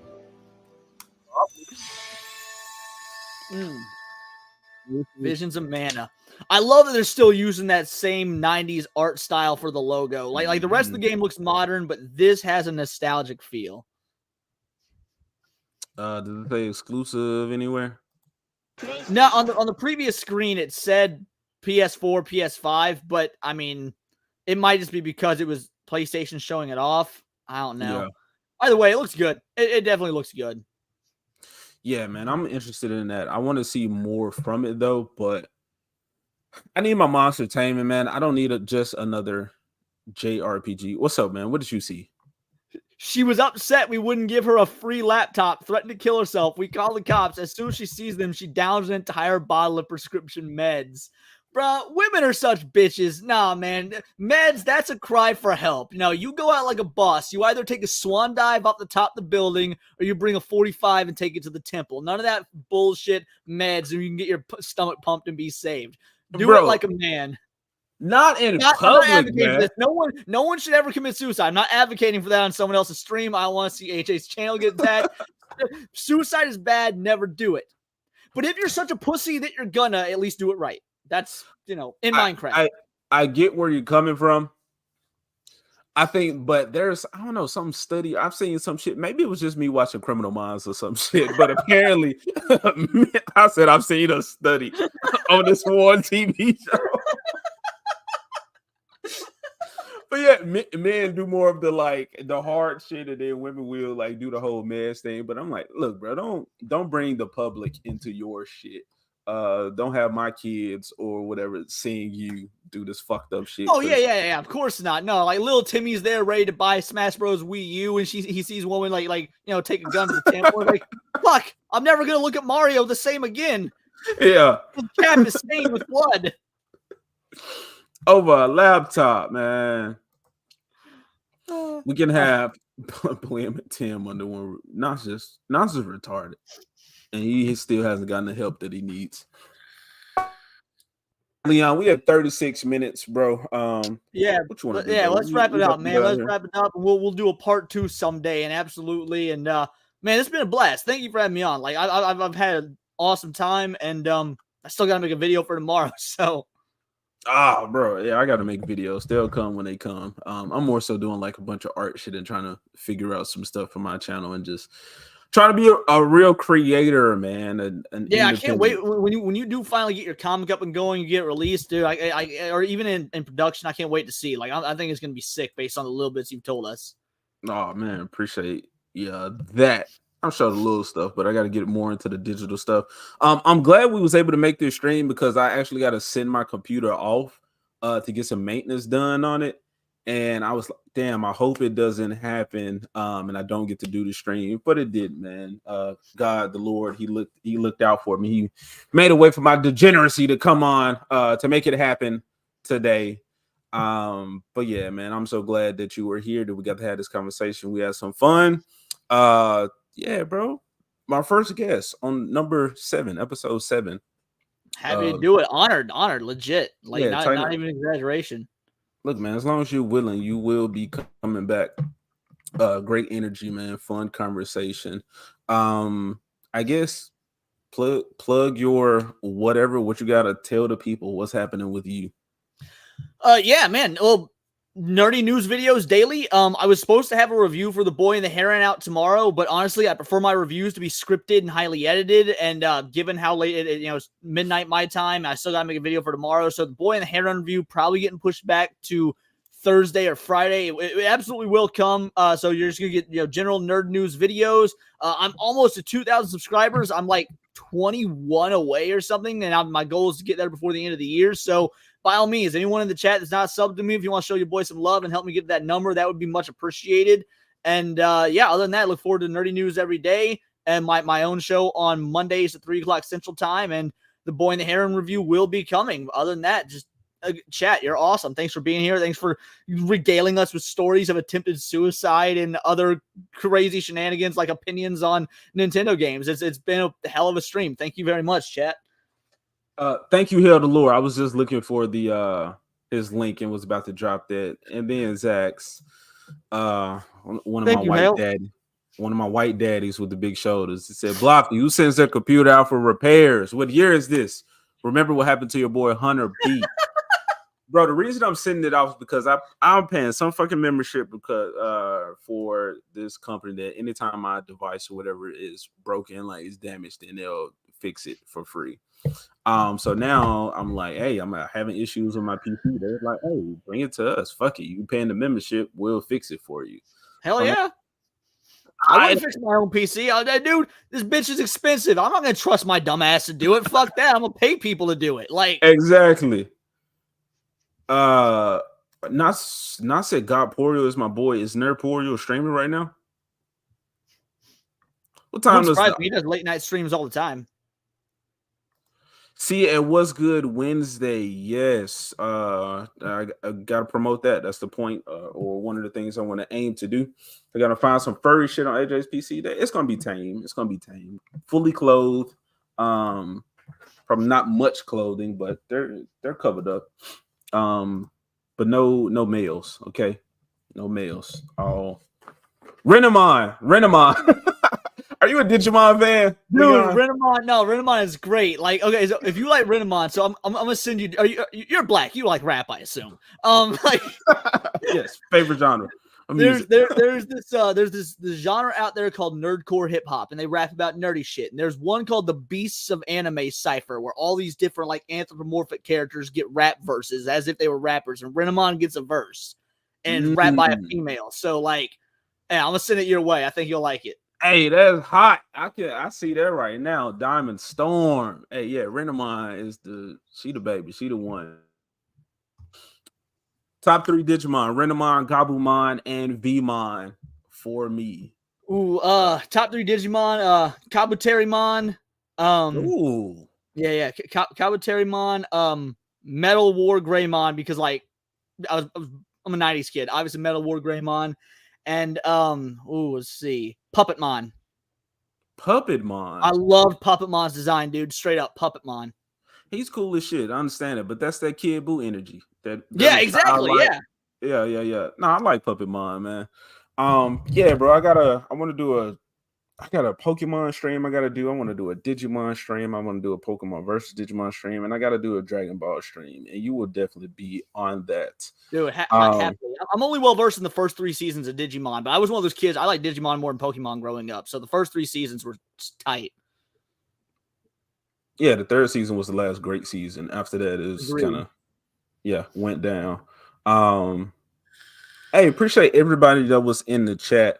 As far as me, I don't know, man. I'm working on stuff. Okay, just subscribe to the channel. Okay, some good things will happen at some point.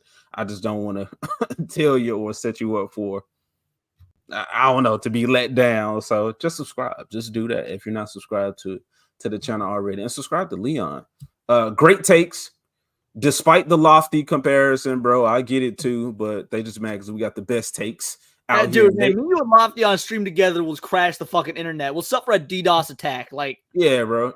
They just mad they didn't get to the takes first, and we got them. So now they have to oppose them.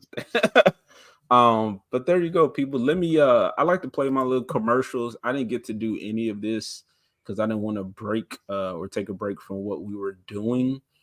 But I'm gonna send us out with some commercials. Leon, you brought up Spyro, so I'll start off with that one. I played like maybe 1 or 2. My Toonami, I love my Toonami. Good vibes, the nostalgia, and then yeah, Leon, you can stick around if you want to, or if you want to go absolutely. ahead. No, man, I always stick around after the stream. That's it's general politeness.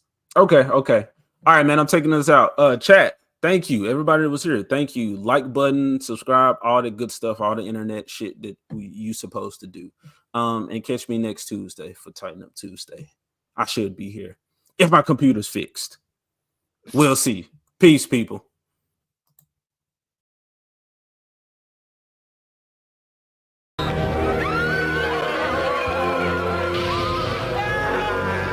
Spyro's back. Can you take the heat? Rated E for everyone.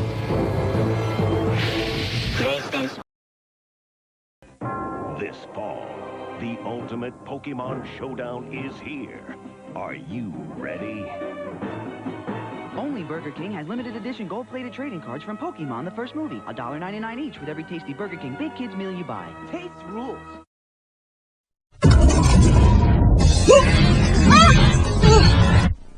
Well, I only play for the fighting.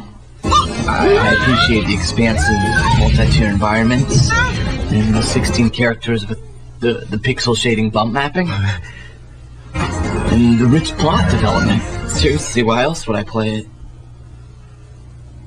She kicks eye. Rated T for teen.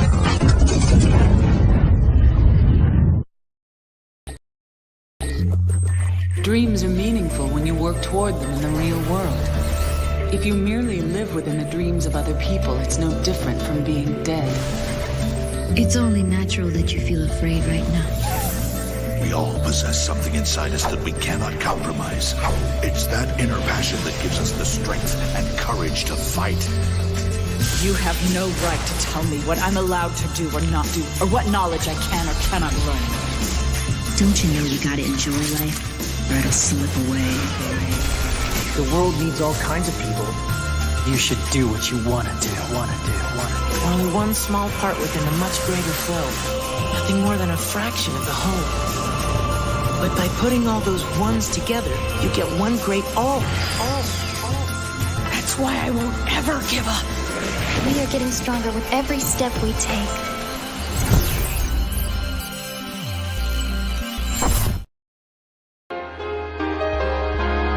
So I'm not sure I get you. Give me a real fight.